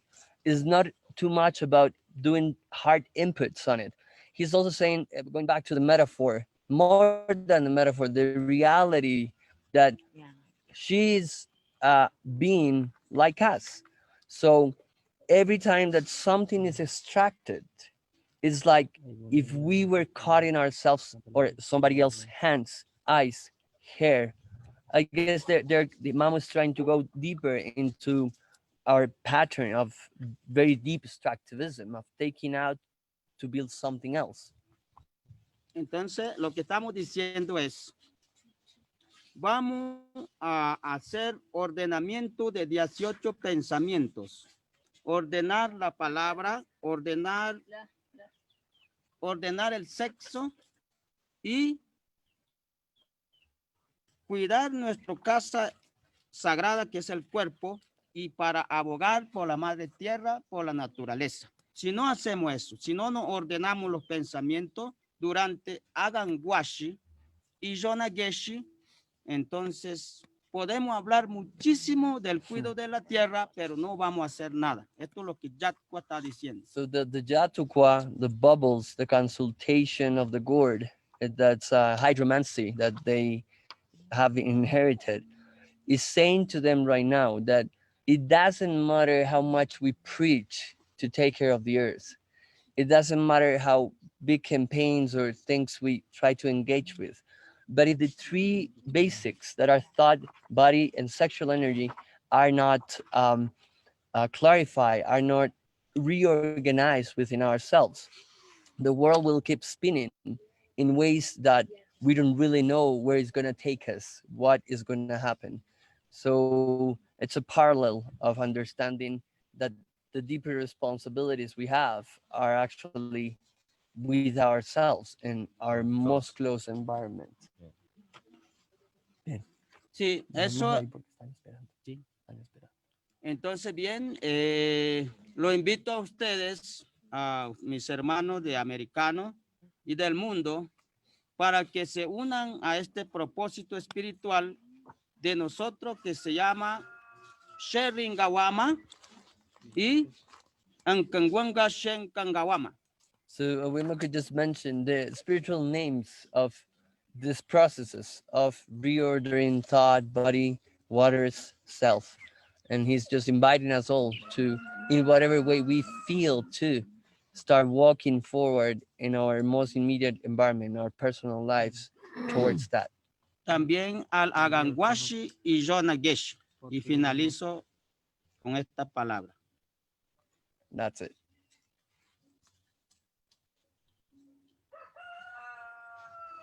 Muchas gracias. Thank you so much. Yes, just yes to all of that. Antar, would you like to share some words, perhaps some thoughts? Gracias, Una. Thank you very much. Thank you to the Mamo. Gracias por esta palabra y por esta oportunidad. Yes, I've been listening and hearing all the stories and kind of grabbing different threads of the talk that we've been listening to. And I grabbed kind of three main important threads. I actually would like to share with you to begin. Antar, can you put the mic a bit close to your mouth, please, brother? Yeah. You're a bit Is that quiet. any better? That's a little better. Can you hear me? Yeah. Okay. So yes, I was saying that I've been listening and just trying to get the main threads of the transmission, and three of the main that I spotted. Well, one of them, which is what I'm about to share as well, which is a song, and it's recapping from one of the threads when we were talking, or when you and I were talking as well, about the music. And many times, let's say the traditional understanding of music comes from a different place. Hence, you were saying, I don't sing to the cow, I don't sing to the cloud, but I sing the cloud, I sing the cow. And I remember once when we were asking an elder about, how do you understand what's happening with music these days? And in a cutting it short, he said, well, what we sing doesn't come from the mind. We don't create it. We repeat it. We repeat what our ancestors have left for us. And we honor every single being or every single thing that happens right in the moment. Whilst when you create music, it comes from a different place, which is your mind. So you normally try to think and create something and make something that might sound good, that might sound like this. So you create it from yourself, so you take it to a different level. But when we speak about music and in that ancient side, then we understand that the reason why we are probably listening to one of them, like we just did, is because you are cultivating a tradition. You are cultivating this music. You are cultivating these melodies, this sound. And more than anything, you are cultivating that connection with all the different beings that exist. So I thought when we were talking about this day and maybe offering a little song here, I was thinking about precisely about the hummingbird. This is the land of the hummingbird, traditionally called Atenanzukoa, and the land of the thunders, or the land of the hummingbirds. And I wanted to share a little song with you that is also quite relevant for these times, because it speaks and it says, it's very brief, let's say lyric, that says, sing, sing, little bird, sing with your heart. Bring with that little song healing to my heart. Oh, my little bird, you clean my life with the nectar of your love. Powerful and sweet, you are flying, little hummingbird. Something like that. So I hope that you connect with this. This is with a Colombian instrument called the cuatro.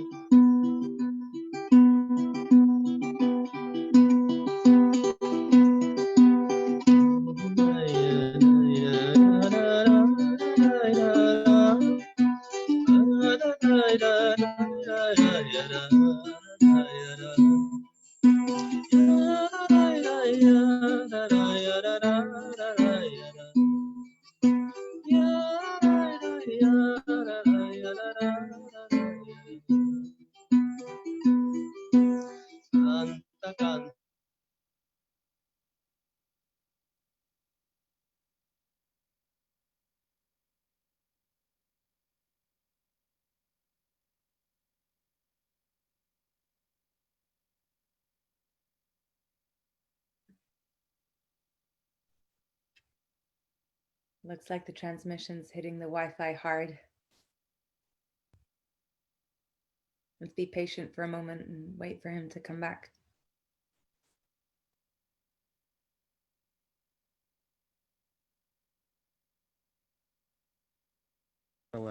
Mamo says he can sing a little song of the hummingbird meanwhile Antar comes back. Perfect. That's a great idea. Thank you, Mama. Sinduli, bueno. Vamos a tocar sinduli con el carrizo. They're gonna play it with the flutes that are the traditional carrizos, are a male and a female one. So are this one behind us. I'm gonna move a little bit so you can see. Vengan un poquito más para frente. Eso, ahora sí, toda la banda. Traditional Quixi.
Do we have an entire back?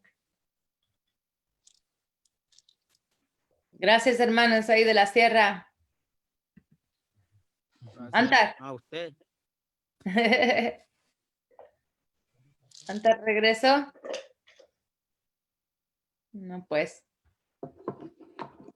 Entonces, quizás nos podrían o seguir compartiendo alguna canción, algún canto, alguna música o algunas palabras también, pues lo que sientan ustedes. Ya estamos casi al final de nuestro encuentro y pues la palabra es vuestra. ¿Qué quiere cantar? ¿Qué quiere compartir? Para terminar. Bueno, yo voy a cantar araña. So he's gonna sing the spider, just to contextualize a very little one. The spider for the Kogi is the teacher of the weaving, the one who taught humanity how to weave the clothes.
Centenario.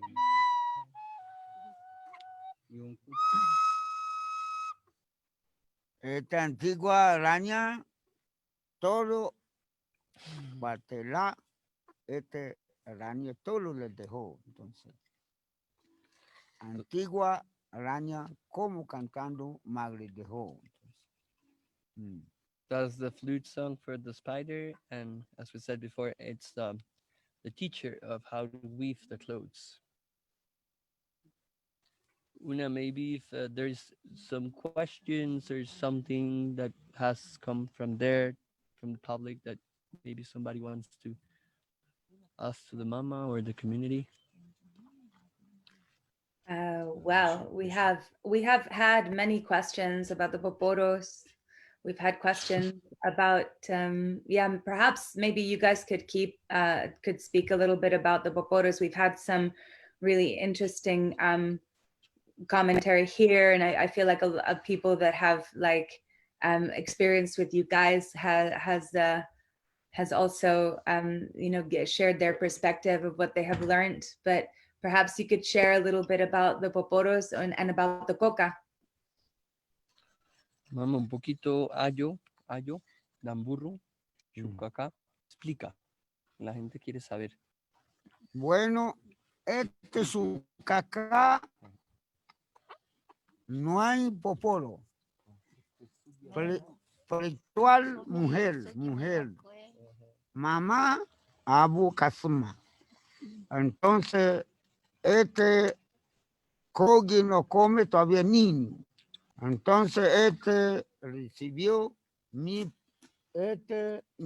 Java, madre mirando poporo. Mujer espiritual. Entonces, madre dejó Abu Kasuma. Entonces, Abu Sukaka, mucho sagrado. Hayu, mucho sagrado. Ambira, mucho sagrado. Entonces, Haju, padre, de ayuna. So Mama is sharing that it is not a poporo. It's a spiritual woman that it's called poporo, but at the same time, he's expressing that Abu Kaswama, it's the grandmother of the gourd, the grandmother of the technology itself that the poporo or the damburu, as they say, is. And he's saying shukaka, another name for the gourd, ayo, another, or the spiritual real name of the coca leaf, that is actually a very small variety from La Sierra, and also the teak paste of tobacco. The three of them are very, very sacred, and they were left here for the man actually to relate in a more um, harmonious way with the female, with the woman. He also says that when a kid is growing, he does not eat the lime. He does not take the kuka leaves to their mouth. It's only when the child grows into adolescence and then to adulthood that is actually that is actually given the opportunity to um, carry one of these gourds in order to continue that agreement of taking care of his partner and the female energies itself, not just the physical woman. I think Antar is back. Hey, Bueno, am I lo que there? no voy a contar. Aquí, porque llegando a Bogotá, aquí, antigua música como Kogi. Aquí todo ayudando, sagrado, todo cuidando. Entonces, So he's saying, I want to explain a little bit why are we in Bogota? Why we are near Bogota? Because I come from La Sierra, he says. So he says, I came to these lands because in ancient times there were, this place was very sacred. And we come here because a call of the Muiscas in order to reconnect again with the sacredness of the land itself. Can the Whiskas explain who the Whiskas were? The Muiscas were and are, in one way or another, one the reemergence of the Muiscas, its entire context of people that has been living in these lands and that has relation with the lagoons, with the ancient ways of weaving the cotton, of taking care of the land in different several ways. And he says that Muiscas and Kogis were like brothers. They were very, very close to each other. entonces, aquí en Bogotá, yo aquí mismo voy a comprar tierra. Música antigua, como consejo, como laguna pida, como sagrado pida. Entonces, aquí todo música para enseñar. Entonces, hoy en día, esta palabra música no enseña, entonces, como menores, lo mismo, mucho vaquero, mucho cero tumbando, no se puede música así, para cuidar todo sagrado. So he says the actual reemergence of the Muisca culture, the actual revival, it's on the verge of needing this input of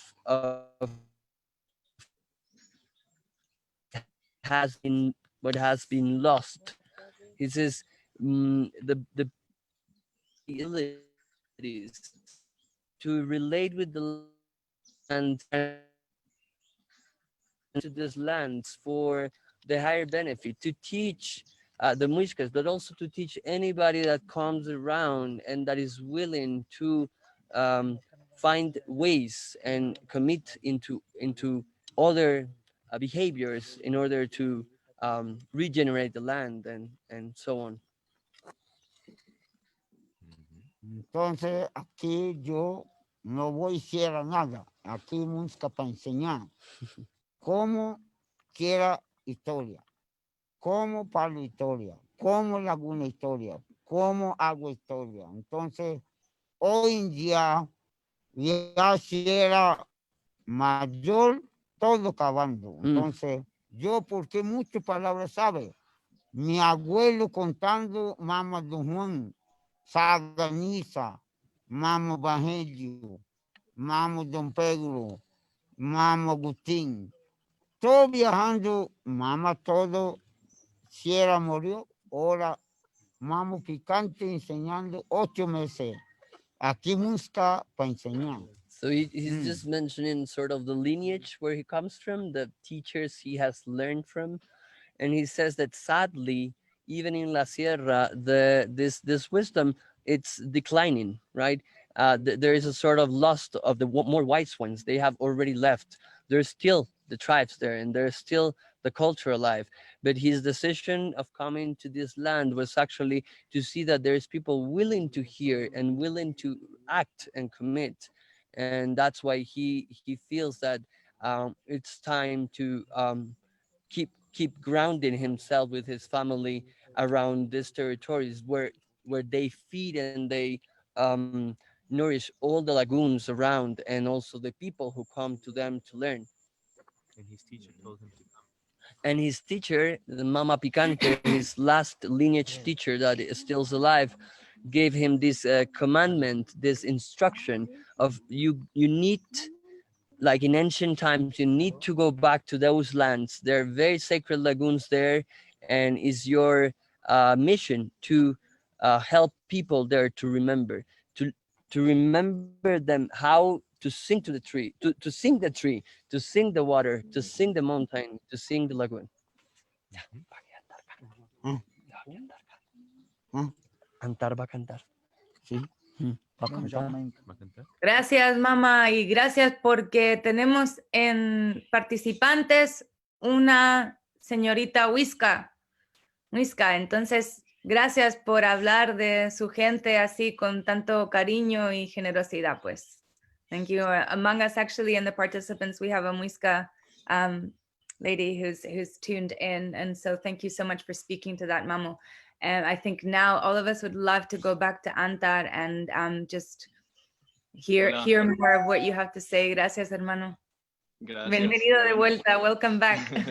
Sí, pues rapidito. That was like the hummingbird.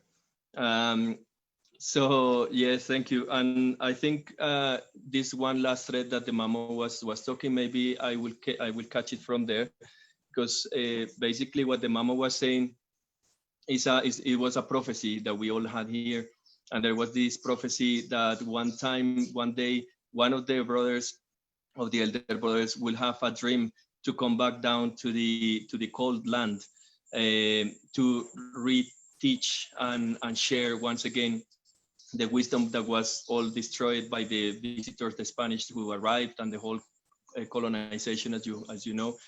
And in that story is where I met, and I guess that's partly why I'm here as well, invited, which is partly after one of the elders, Mama Luca, came down here to plant the ceremonial house and to start sharing and teaching. Basically, I could say somehow that I'm more or less like the second generation after that. So they taught, they share, they gave us the medicine, the understanding. And since we've been receiving these teachings, not only from the Mamos from the north, but also from the elders from the south, from the Amazons, because this process happened pretty much at the same time. When one of the elders came down to Bacatá, to Bogotá, nearly at the same time, there were elders from the Amazons coming there as well, planting their houses and helping the people to relearn the ways. So now, in a way, when we were talking another day that we were chatting, it was about this word that if this was possible with us, with many of the new generation that was grown into these sacred houses and with the guidance of the elders, it is possible in any land. So now the question is, where do I live? Where do I belong? I know we speak about humans of the world, and we know we talk about no differences and things like that. But the beautiful thing of this is that, for example, even with the songs and with the things that the Mama has been sharing with us here, for example, he is showing us in a very subtle way that when he says, I am singing to the spider, I'm singing, for example, maybe to animals from here, to the macaw, or I'm singing to the hummingbird, or I'm singing to the condor.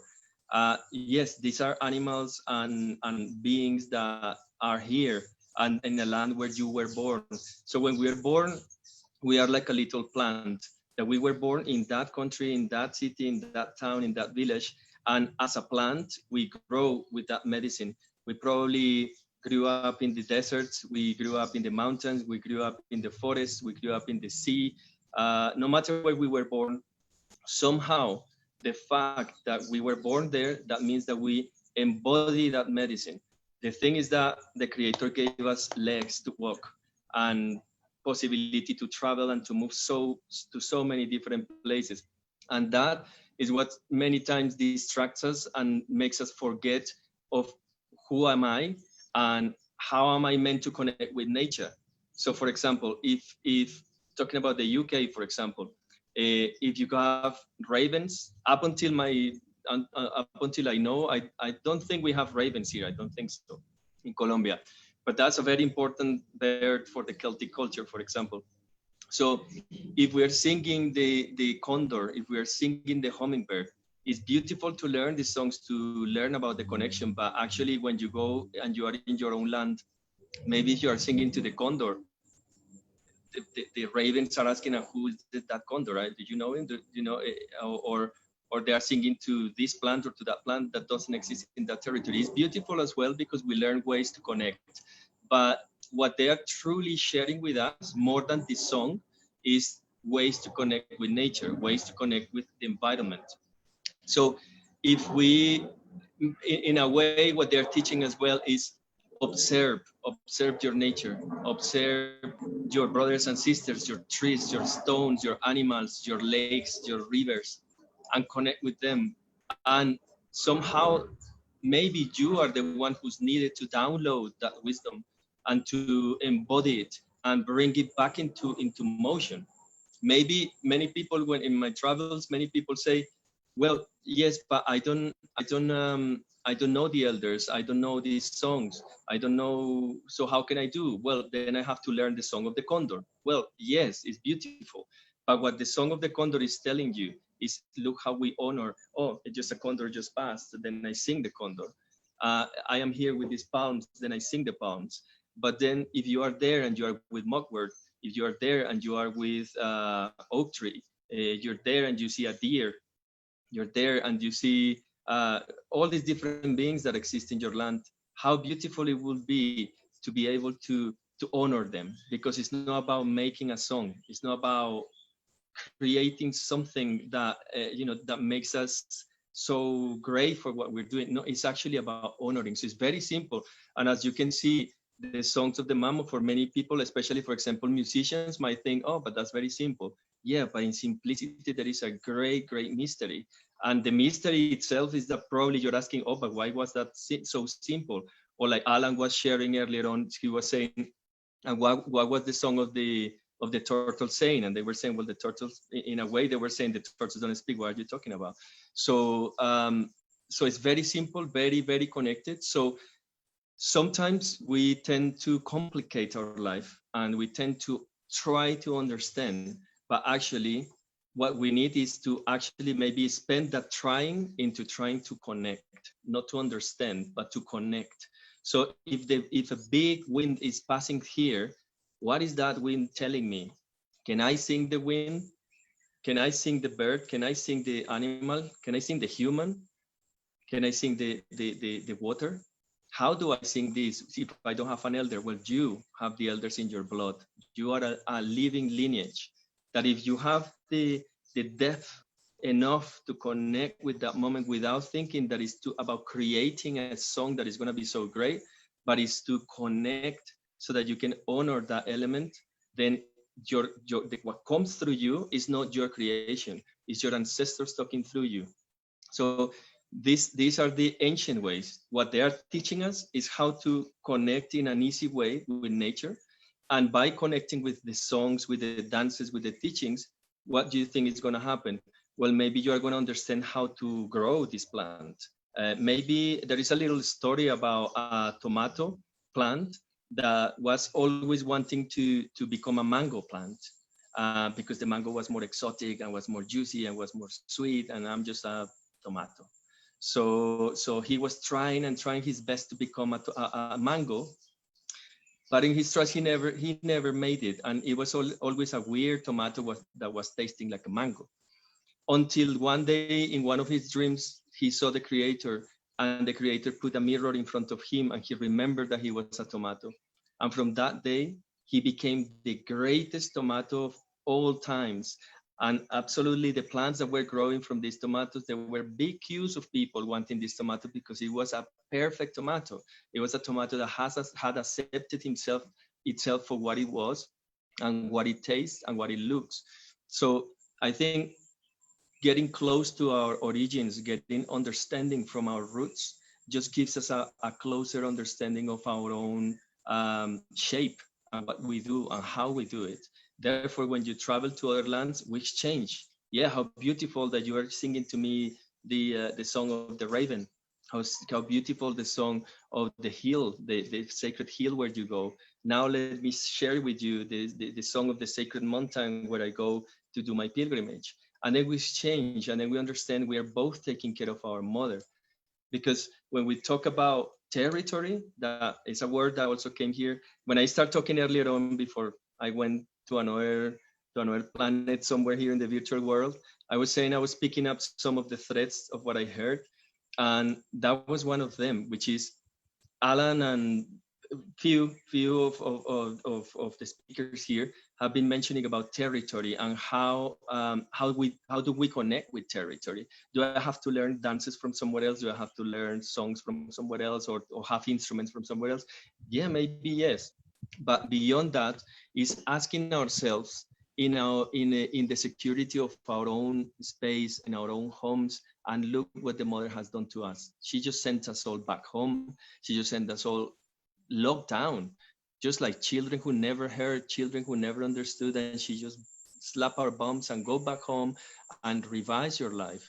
So when we are in our inner or sacred solitude, if we ask, how can I help out there? And that comes with another thread that was there. How can we do something when we hear all these words, but actually, how can I do something? So the first question I will say is ask yourself, in that solitude, in that beautiful opportunity that Mother has gave us to be alone, ask yourself, what is your territory? And here I'll say this very little thread that you will see how it grows. And when you ask your territory, see yourself. If you are talking about the rivers, think about your veins. Think about the water inside you. If you want to heal the waters, how much am I healing my emotions? How much am I polluting myself? I want to do something to stop polluting the waters out there. Then maybe it's the time to start asking ourselves, how can I stop polluting myself? Because if I start doing something with myself, that means I'm doing something for the out there, especially in this beautiful time that we're having to be confined to do it, to make the change, to make the shift. So if you start thinking about your body and your own territory, you get to the very basics and the very minimum thing in your body, which is a cell. And a cell is a little community itself, made of different elements that makes it a cell. But when the cells get together, they form the blood. And as the blood is forming, they form tissues and they form organs. And organs together form a body. And a bodies getting together, they form a family. And families getting together form towns. And towns getting together form cities. Cities getting together form countries. Countries getting together form continents. Continents getting together form a planet. Planets getting together form solar systems. And solar systems getting together form galaxies. And therefore galaxies getting together form the whole universe. So whatever is happening in your cell is having a repercussion in the out there. So if I want to start from the outside without first looking at how can I change myself, then we're going to be struggling in the walk, because we're not going to understand why the change is not happening outside, because I am not changing. So these are the clues that the elders have left us with, and all this beautiful weaving that they are doing with us. So this is obviously we're time is going. So there's so much of these threads already there. But another one I just want to briefly touch is the one with science and consciousness, or science and spirituality, which makes us it's a bridge basically of the two. But for us, for example, for many of us, we were born in the cement. Many of us didn't have the opportunity to be born in a maloca, in a sacred hut, or right in the ground. So we were born in the cement. So we are called by the elders the tobacco of the cement. And what did that mean? We had to think so much about what do they mean by tobacco of the cement. Well, tobacco of the cement is many of us who have been born in the cement, even though I was born in a little room in my own house with my mother. But even though it was in the cement, what does that mean? Well, if you see a tobacco plant, planted obviously in the ground is one thing, but when you see tobacco growing through the cement, which happens, it means that yes, you are born through the cement, but under the cement is the mother. So the cement is no more than just another dress that the mother is having that makes us think, oh, the countryside is better, but here is not so good.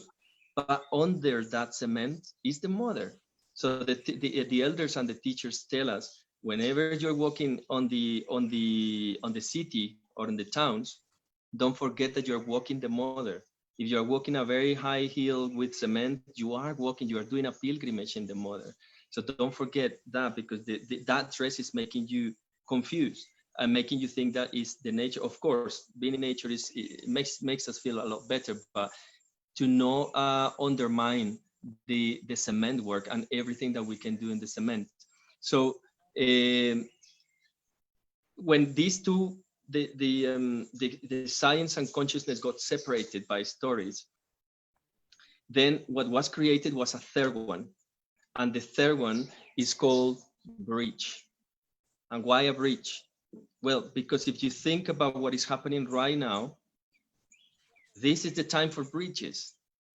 So what is a bridge? It's something that is two ends. Well, obviously modern bridges can be crazy, but let's talk about a simple bridge. It's a one end and another end, so A and B, and they are connected by the bridge.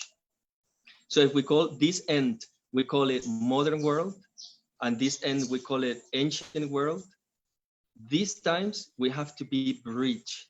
Why? Because it's the times that we're living. So if you are a bridge and you feel yourself you are a bridge, then you are a third part on this story. And which one is that third one? Well, if the modern, let's say about this, if this part of the bridge has particular elements and particular materials made of, maybe more modern or whatever, and then the other end has the more ancient ones, maybe with bamboo or whatever it is. Both of them have to be very strong for the bridge to be able to sustain what is bridging. Therefore, if the modern is weak, but the ancient is super strong, then the bridge is going to fall at any point, and vice versa.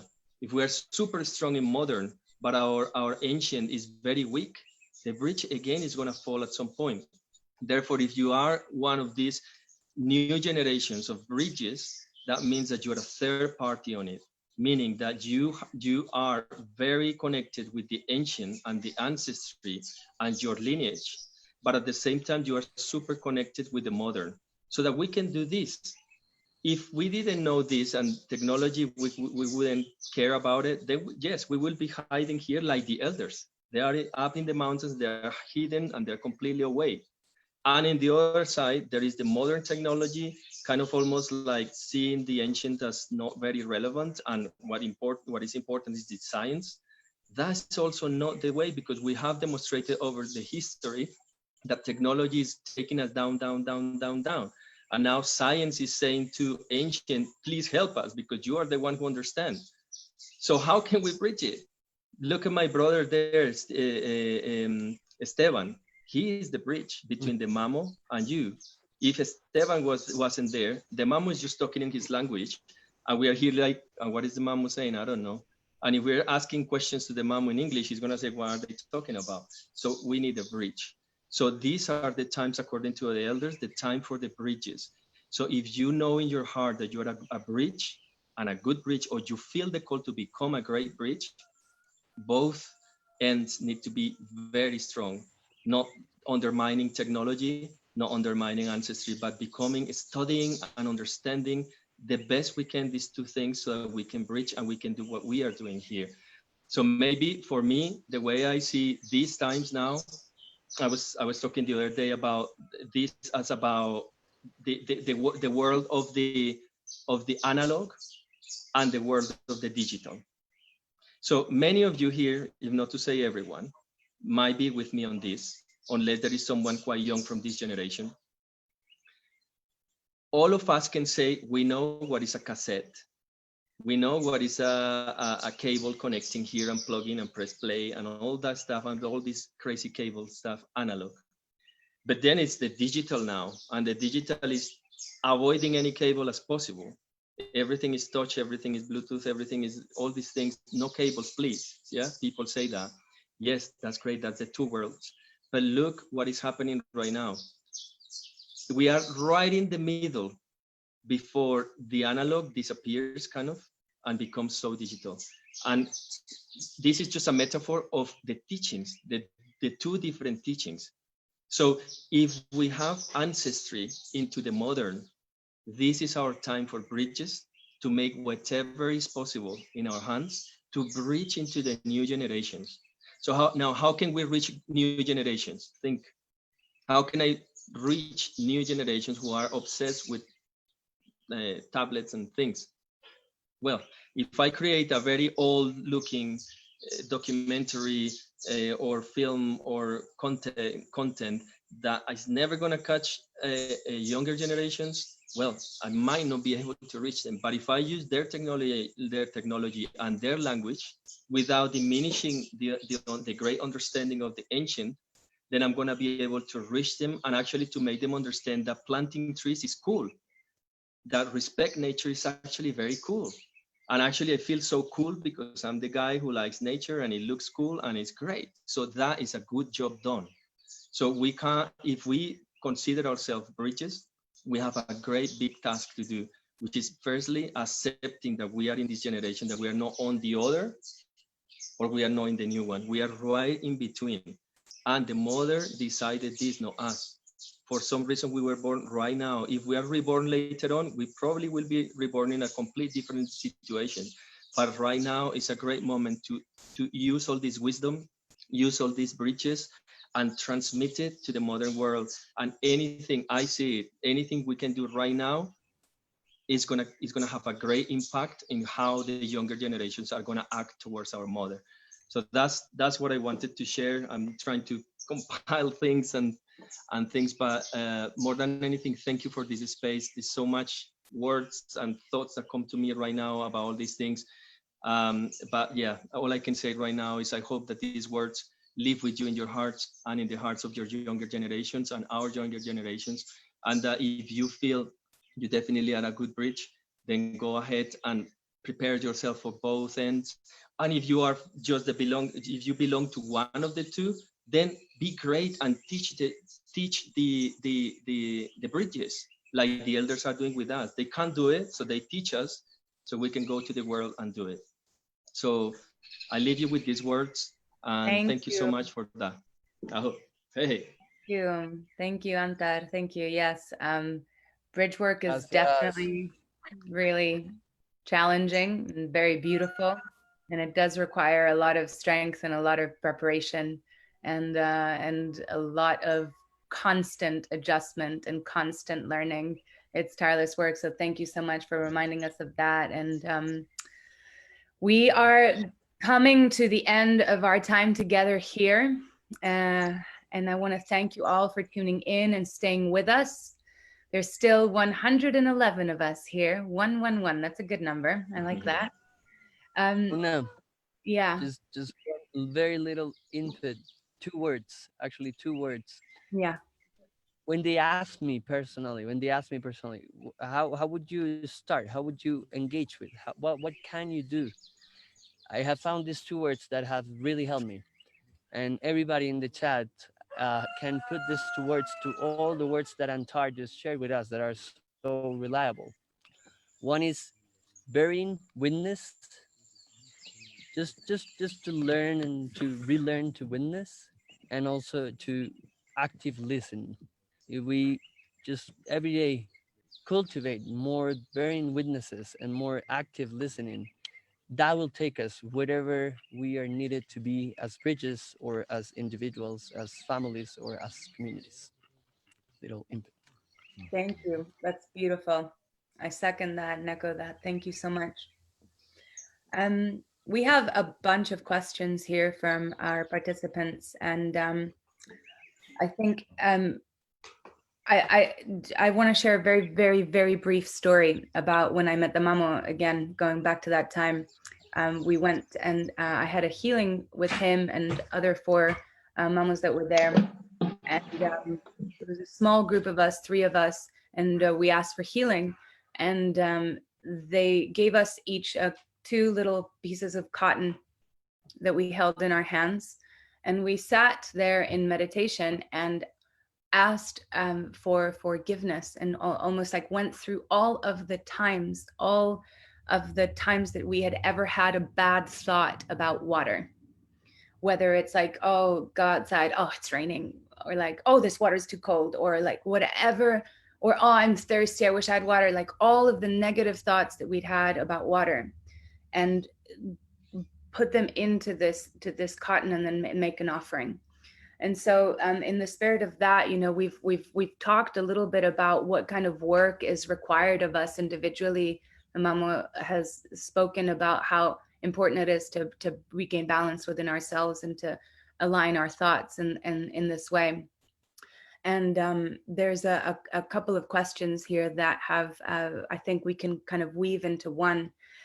Is that what work or ceremonies or rituals, like things that we can do right now after this call or tomorrow and the day after, something that he could give us a little bit of homework to do, you know, for us to understand better, and also, you know, how we can use also some ceremony or some offering to strengthen the spirit of Aluna, the spirit of our Mother Earth, and to help protect our planet against the dark forces that are trying to destroy her and destroy us. So I put those questions to you as our final questions, you know, for some homework, and then ask if perhaps after you answer, you could share some music again for our closing and close this meeting here. Thank you.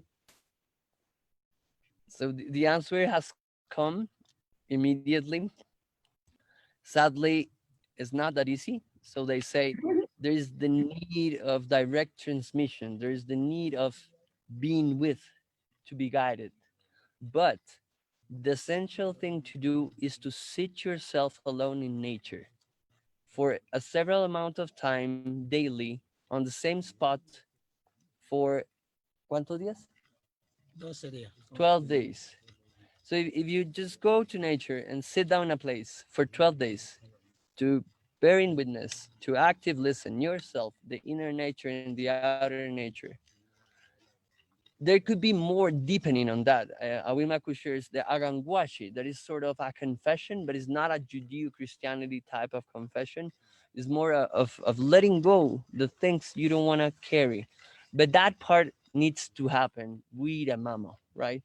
So what they suggest is just go to nature for 12 days to the same place. Sit down at the same hour, witness, and listen yourself. Thank you so much. And now perhaps we could end with some more songs so that we can sing more things into being within all of our souls here in our separate parts of the world. Yeah, and just to say, you guys, it's been such a treat to host this event. Thank you, Antar. Thank you, Medicine Festival. Thank you, Alan. Thank you so much to all of our brothers and sisters up there in the mountains. Thank you to all of the ancestors, to the ancient wisdom that you guys carry. Thank you to all of the seeds that we carry within ourselves, and, you know, wishing you all a really beautiful awakening in the fire of your hearts, as the mama was saying earlier. You know, that seed, that fire that we have, and we are together in this. Don't forget to donate. Please be generous. Please be as generous as the mama has been with their time. The mamas over there and the havas have been with their time and their energy, and please be reciprocal in this beautiful encounter. And yeah, give generously. Thank you, thank you, thank you, thank you, thank you. We're together. We're doing this. We're doing this. And Yeah. thank you, Una. Thank you, Una, for shepherding us through this so beautifully. Thank you. It's a pleasure. Gracias, Antar. Gracias, Alan. Gracias, Una.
Digan chao. Chao, muchas gracias, muchas gracias. Muchas gracias. Muchas gracias. Esté bien. Gracias. Zen Jardin. Benjali. Neste, ate deba. Nahate.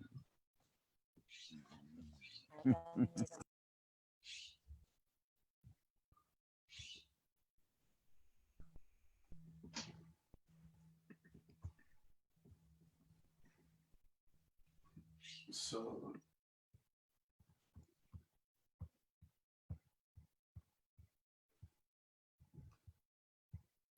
Thank you everybody so much for joining us. We hope you have a beautiful evening, and don't forget you can go to tyronatrust.org to make further donations, and keep in touch with Medicine Festival on our social media and our website, and you can still watch Aluna. It's on until 12 p.m. UK time tomorrow. So thank you so much for joining us all. Wishing you all lots of love. Thank you and goodbye. Just add one other thing. You can also watch Aluna on YouTube whenever you like. It's there anyway. Thank you, Alan. Right? Thank you. Well done. Thank you.